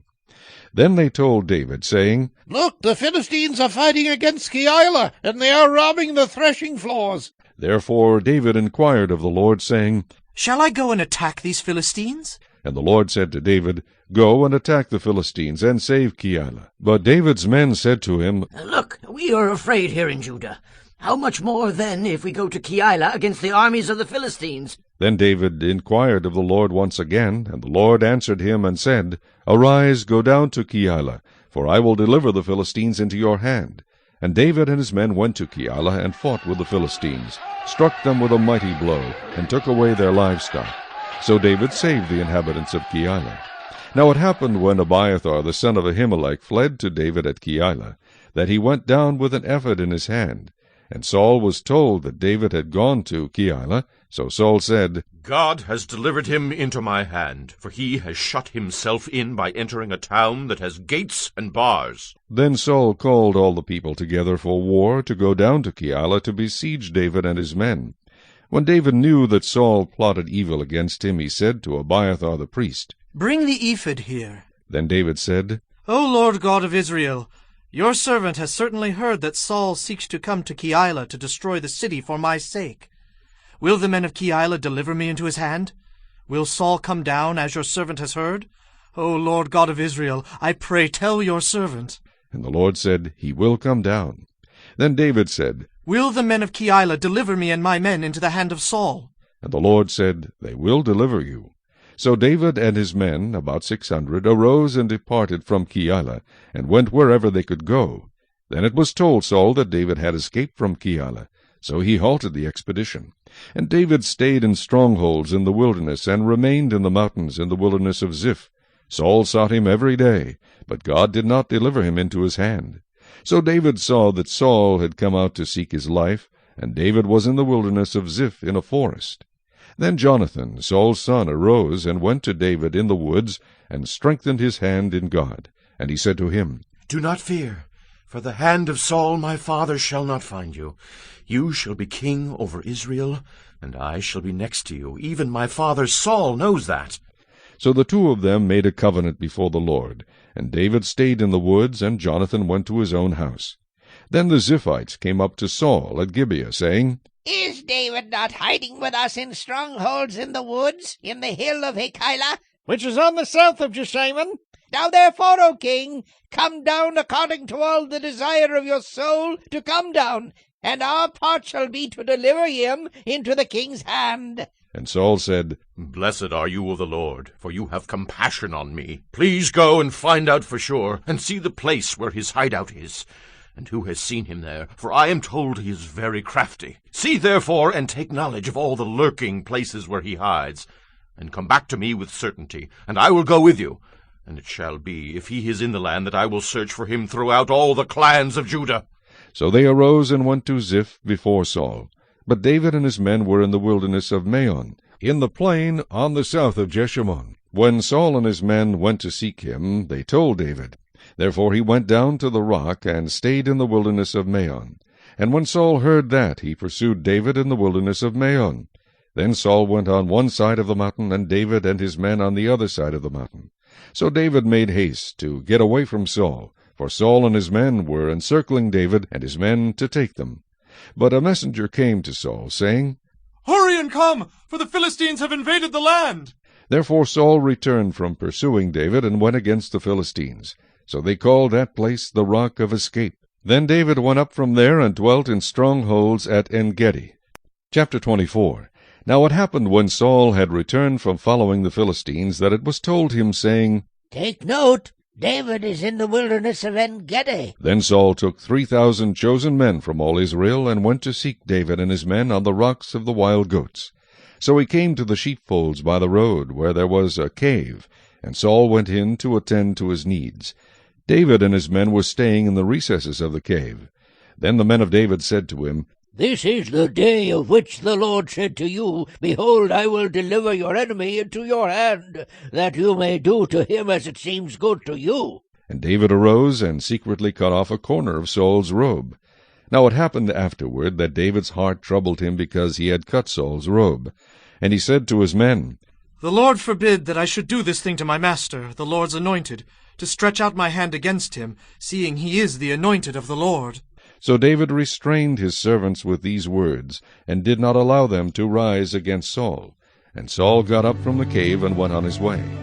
David also arose afterward, went out of the cave, and called out to Saul, saying, My lord the king! And when Saul looked behind him, David stooped with his face to the earth and bowed down.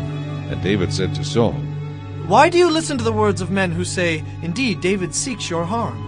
Look, this day your eyes have seen that the Lord delivered you today into my hand in the cave, and someone urged me to kill you. But my eye spared you, and I said, I will not stretch out my hand against my Lord, for he is the Lord's anointed. Moreover, my father, see, yes, see the corner of your robe in my hand.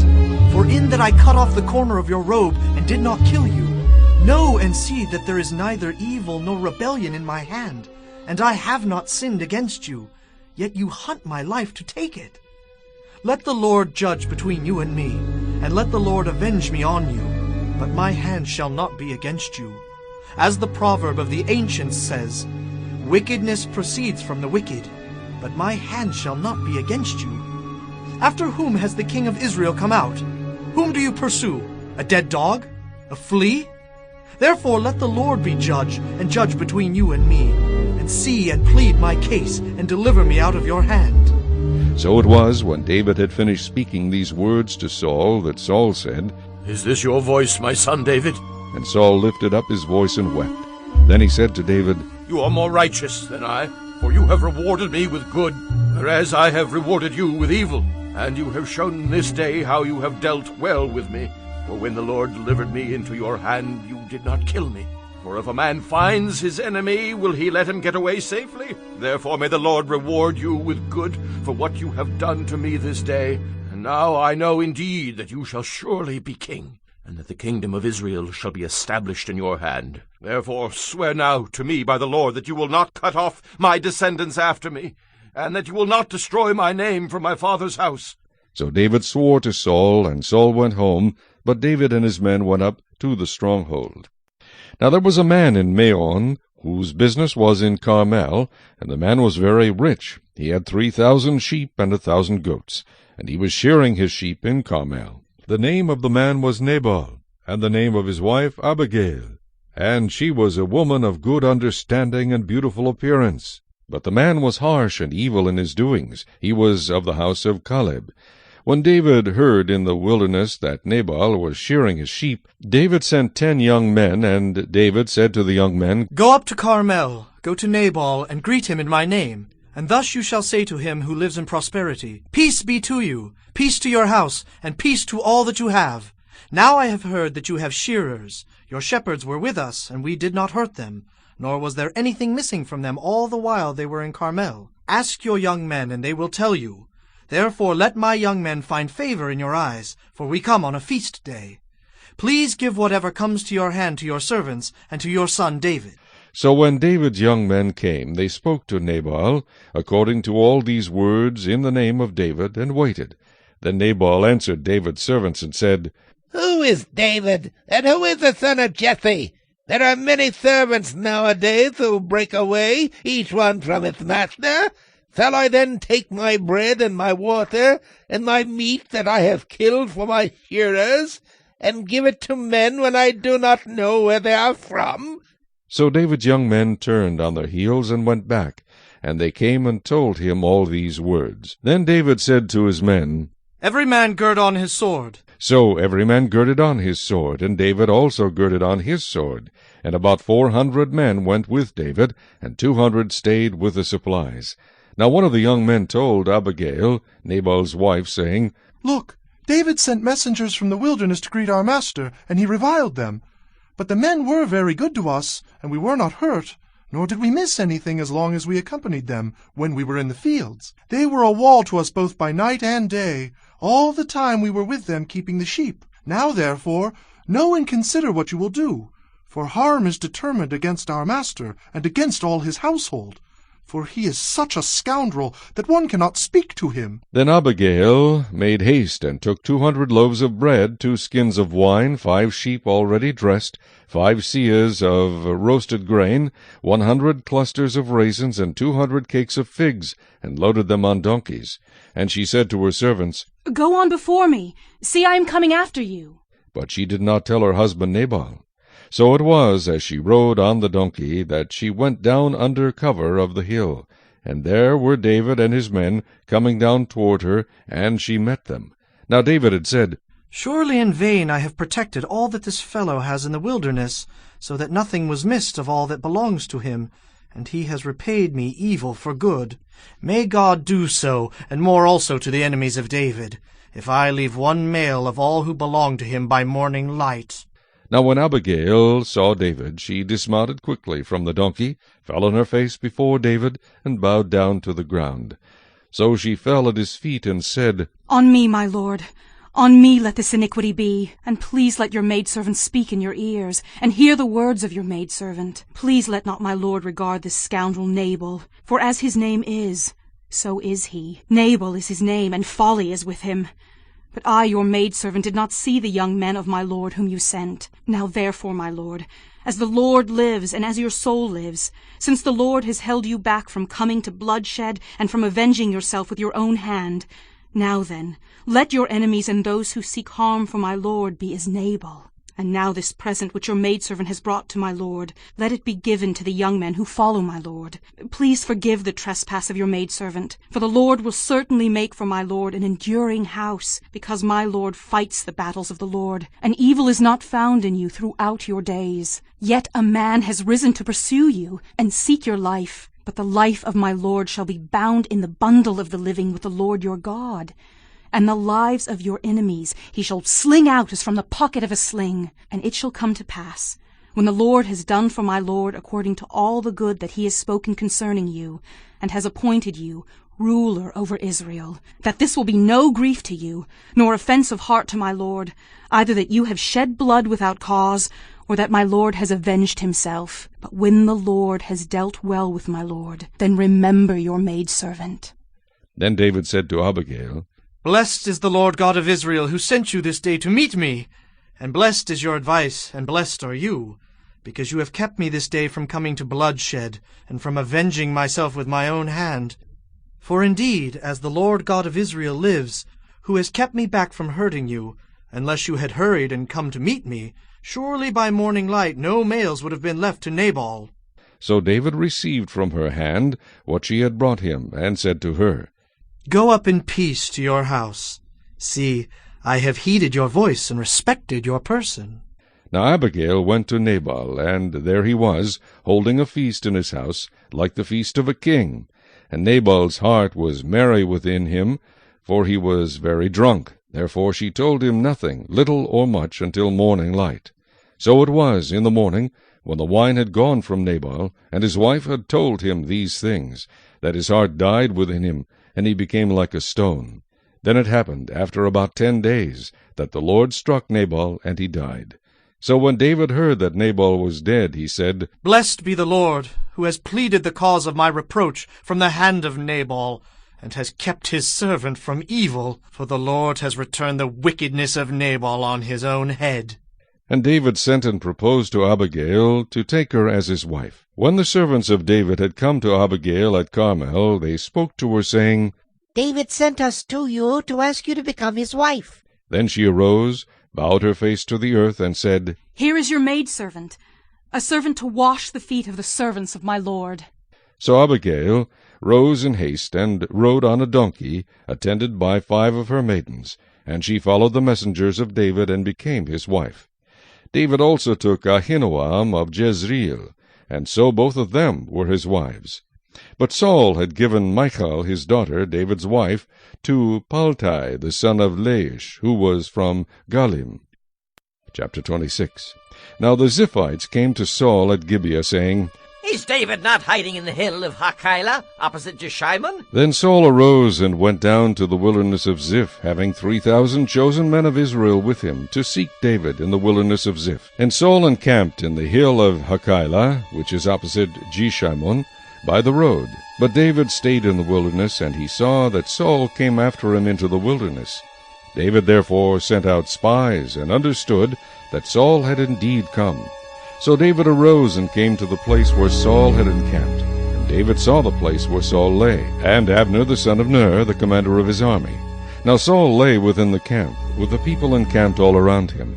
Then David answered and said to Ahimelech the Hittite, and to Abishai the son of Zeruiah, brother of Joab, saying, Who will go down with me to Saul in the camp? And Abishai said, I will go down with you. So David and Abishai came to the people by night. And there Saul lay sleeping within the camp, with his spear stuck in the ground by his head. And Abner and the people lay all around him. Then Abishai said to David, God has delivered your enemy into your hand this day. Now therefore, please, let me strike him at once with the spear, right to the earth, and I will not have to strike him a second time. But David said to Abishai, Do not destroy him, for who can stretch out his hand against the Lord's anointed and be guiltless? David said furthermore, As the Lord lives, the Lord shall strike him, or his day shall come to die, or he shall go out to battle and perish. The Lord forbid that I should stretch out my hand against the Lord's anointed. But please, take now the spear and the jug of water that are by his head, and let us go. So David took the spear and the jug of water by Saul's head, and they got away, and no man saw or knew it or awoke. for they were all asleep, because a deep sleep from the Lord had fallen on them. Now David went over to the other side, and stood on the top of a hill afar off, a great distance being between them. And David called out to the people and to Abner the son of Ner, saying, Do you not answer, Abner? Then Abner answered and said, Who are you, calling out to the king? So David said to Abner, Are you not a man? And who is like you in Israel? Why then have you not guarded your lord the king? For one of the people came in to destroy your lord the king. This thing that you have done is not good. As the Lord lives, you deserve to die, because you have not guarded your master, the Lord's anointed. And now see where the king's spear is, and the jug of water that was by his head. Then Saul knew David's voice and said, Is that your voice, my son David? David said, It is my voice, my lord, O king. And he said, Why does my lord thus pursue his servant? For what have I done? Or what evil is in my hand? Now therefore, please, let my lord the king hear the words of his servant. If the Lord has stirred you up against me, let him accept an offering. But if it is the children of men, may they be cursed before the Lord. For they have driven me out this day from sharing in the inheritance of the Lord, saying, Go, serve other gods. So now, do not let my blood fall to the earth before the face of the Lord. For the king of Israel has come out to seek a flea, as when one hunts a partridge in the mountains. Then Saul said, I have sinned. Return, my son David, for I will harm you no more, because my life was precious in your eyes this day. Indeed, I have played the fool, and erred exceedingly. And David answered and said, Here is the king's spear. Let one of the young men come over and get it. May the Lord repay every man for his righteousness and his faithfulness, for the Lord delivered you into my hand today. But I would not stretch out my hand against the Lord's anointed. And indeed, as your life was valued much this day in my eyes, so let my life be valued much in the eyes of the Lord, and let him deliver me out of all tribulation. Then Saul said to David, May you be blessed, my son David. You shall both do great things, and also still prevail. So David went on his way, and Saul returned to his place. Chapter 27. And David said in his heart, Now I shall perish some day by the hand of Saul. There is nothing better for me than that I should speedily escape to the land of the Philistines, and Saul will despair of me to seek me any more in any part of Israel, so I shall escape out of his hand. Then David arose and went over with the 600 men who were with him to Achish the son of Maoch, king of Gath. So David dwelt with Achish at Gath, he and his men, each man with his household, and David with his 2 wives, Ahinoam the Jezreelitess, and Abigail the Carmelitess, Nabal's widow. And it was told Saul that David had fled to Gath, so he sought him no more. Then David said to Achish, If I have now found favor in your eyes, let them give me a place in some town in the country, that I may dwell there. For why should your servant dwell in the royal city with you? So Achish gave him Ziklag that day. Therefore Ziklag has belonged to the kings of Judah to this day. Now the time that David dwelt in the country of the Philistines was 1 full year and 4 months. And David and his men went up and raided the Geshurites, the Girzites, and the Amalekites, for those nations were the inhabitants of the land from of old, as you go to Shur, even as far as the land of Egypt. Whenever David attacked the land, he left neither man nor woman alive, but took away the sheep, the oxen, the donkeys, the camels, and the apparel, and returned and came to Achish. Then Achish would say, Where have you made a raid today? And David would say, Against the southern area of Judah, or against the southern area of the Jerahmeelites, or against the southern area of the Kenites. David would save neither man nor woman alive, to bring news to Gath, saying, Lest they should inform on us, saying, Thus David did. And thus was his behavior all the time he dwelt in the country of the Philistines. So Achish believed David, saying, He has made his people Israel utterly abhor him, therefore he will be my servant forever. Chapter 28. Now it happened in those days that the Philistines gathered their armies together for war to fight with Israel. And Achish said to David, You assuredly know that you will go out with me to battle, you and your men. So David said to Achish, Surely you know what your servant can do. And Achish said to David, Therefore I will make you one of my chief guardians forever. Now Samuel had died, and all Israel had lamented for him, and buried him at Ramah in his own city. And Saul had put the mediums and the spiritists out of the land. Then the Philistines gathered together, and came and encamped at Shunem. So Saul gathered all Israel together, and they encamped at Gilboa. When Saul saw the army of the Philistines, he was afraid, and his heart trembled greatly. And when Saul inquired of the Lord did not answer him, either by dreams, or by Urim, or by the prophets. Then Saul said to his servants, Find me a woman who is a medium, that I may go to her and inquire of her. And his servants said to him, In fact, there is a woman who is a medium at Endor. So Saul disguised himself and put on other clothes, and he went, and 2 men with him.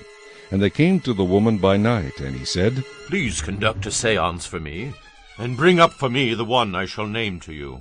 Then the woman said to him, Look, you know what Saul has done, how he has cut off the mediums and the spiritists from the land. Why then do you lay a snare for my life to cause me to die?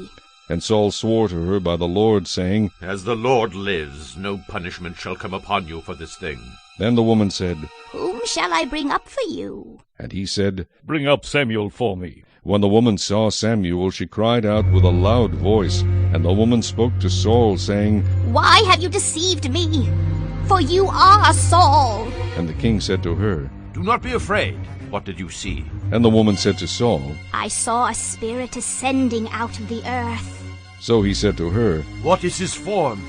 And she said, An old man is coming up, and he is covered with a mantle. And Saul perceived that it was Samuel, and he stooped with his face to the ground and bowed down. Now Samuel said to Saul, Why have you disturbed me by bringing me up?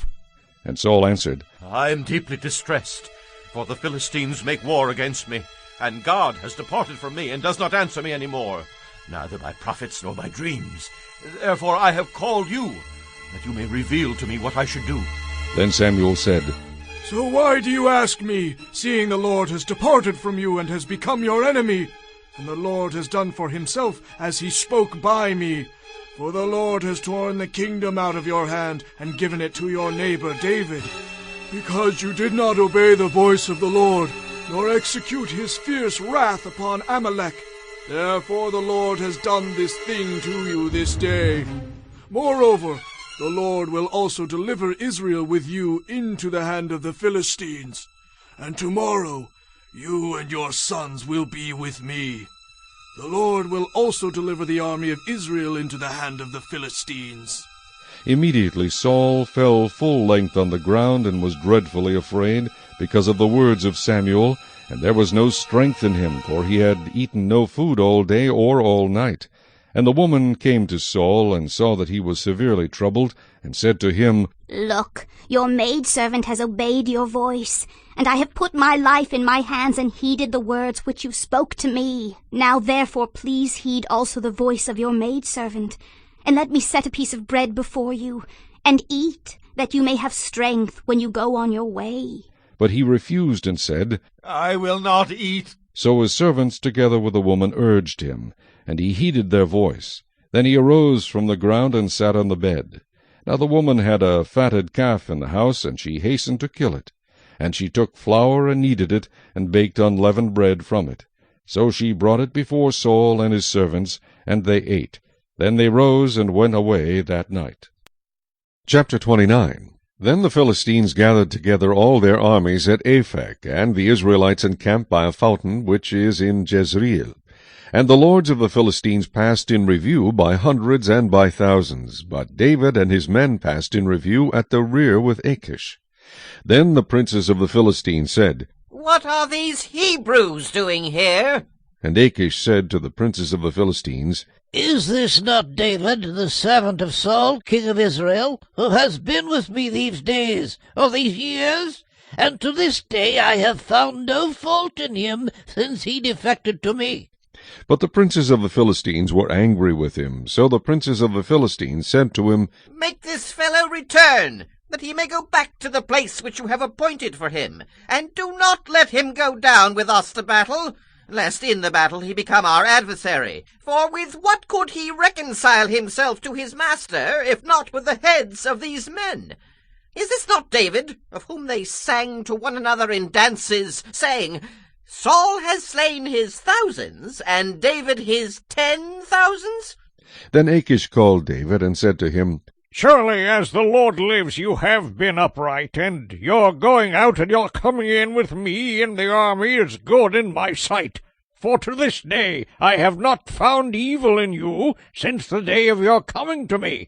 Nevertheless, the lords do not favor you. Therefore return now and go in peace, that you may not displease the lords of the Philistines. So David said to Achish, But what have I done? And to this day what have you found in your servant as long as I have been with you, that I may not go and fight against the enemies of my lord the king?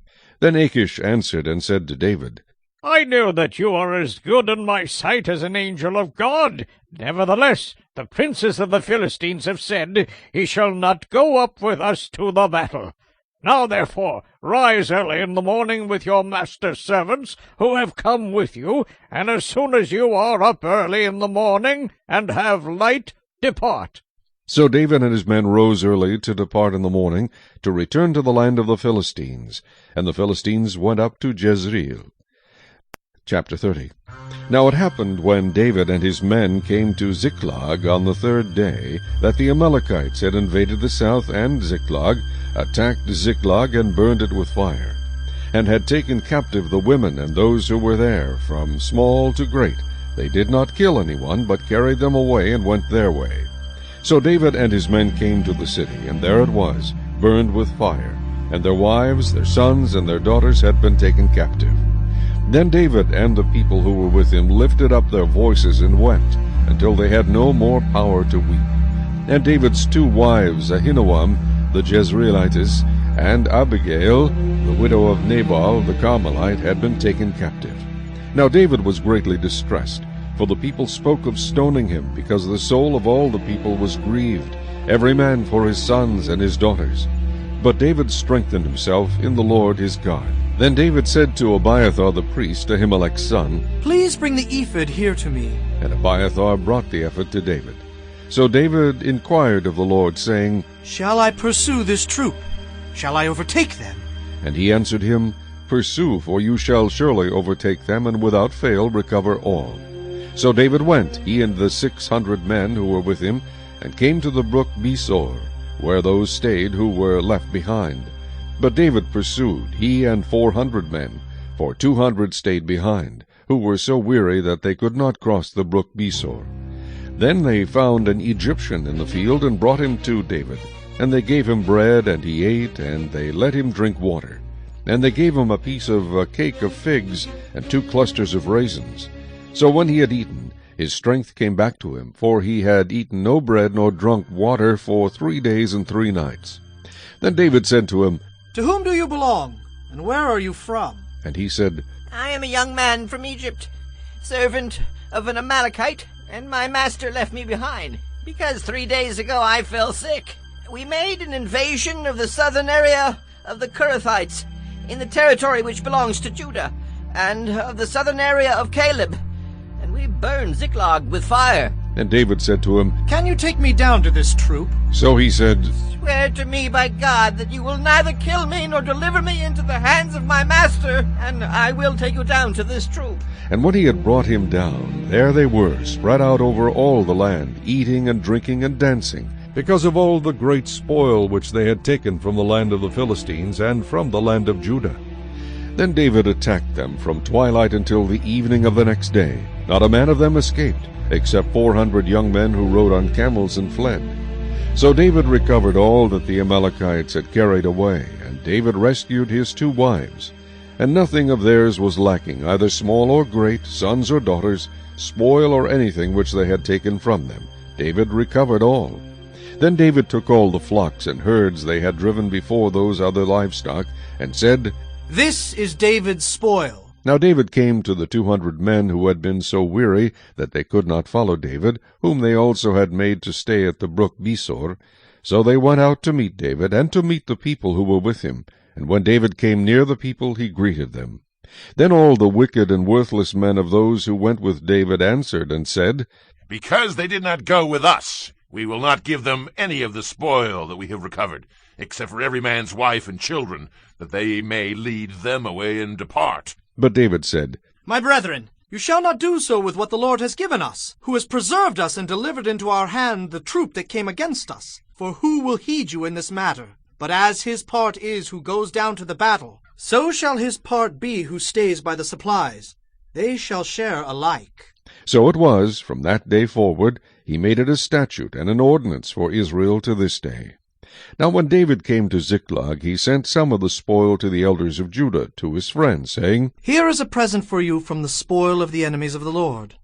To those who were in Bethel, those who were in Ramoth of the south, those who were in Jatir, those who were in Aroer, those who were in Shifmoth, those who were in Eshtemoa, those who were in Rakal, those who were in the cities of the Jeremielites, those who were in the cities of the Kenites, those who were in Hormah, those who were in Korashan, those who were in Athak, those who were in Hebron, and to all the places where David himself and his men were accustomed to rove. Chapter 31. Now the Philistines fought against Israel, and the men of Israel fled from before the Philistines, and fell slain on Mount Gilboa. Then the Philistines followed hard after Saul and his sons. And the Philistines killed Jonathan, Abinadab, and Malchishua, Saul's sons. The battle became fierce against Saul. The archers hit him, and he was severely wounded by the archers. Then Saul said to his armor-bearer, Draw your sword and thrust me through with it, lest these uncircumcised men come and thrust me through and abuse me. But his armor-bearer would not, for he was greatly afraid. Therefore Saul took a sword and fell on it. And when his armor-bearer saw that Saul was dead, he also fell on his sword, and died with him. So Saul, his 3 sons, his armor-bearer, and all his men died together that same day. And when the men of Israel who were on the other side of the valley, and those who were on the other side of the Jordan, saw that the men of Israel had fled, and that Saul and his sons were dead, they forsook the cities and fled, and the Philistines came and dwelt in them. So it happened the next day, when the Philistines came to strip the slain, that they found Saul and his 3 sons fallen on Mount Gilboa. And they cut off his head, and stripped off his armor, and sent word throughout the land of the Philistines, to proclaim it in the temple of their idols and among the people. Then they put his armor in the temple of the Ashtoreth, and they fastened his body to the wall of Bethshan. Now when the inhabitants of Jabesh Gilead heard what the Philistines had done to Saul, all the valiant men arose and traveled all night, and took the body of Saul and the bodies of his sons from the wall of Bethshan. And they came to Jabesh, and burned them there. Then they took their bones, and buried them under the tamarisk tree at Jabesh, and fasted 7 days.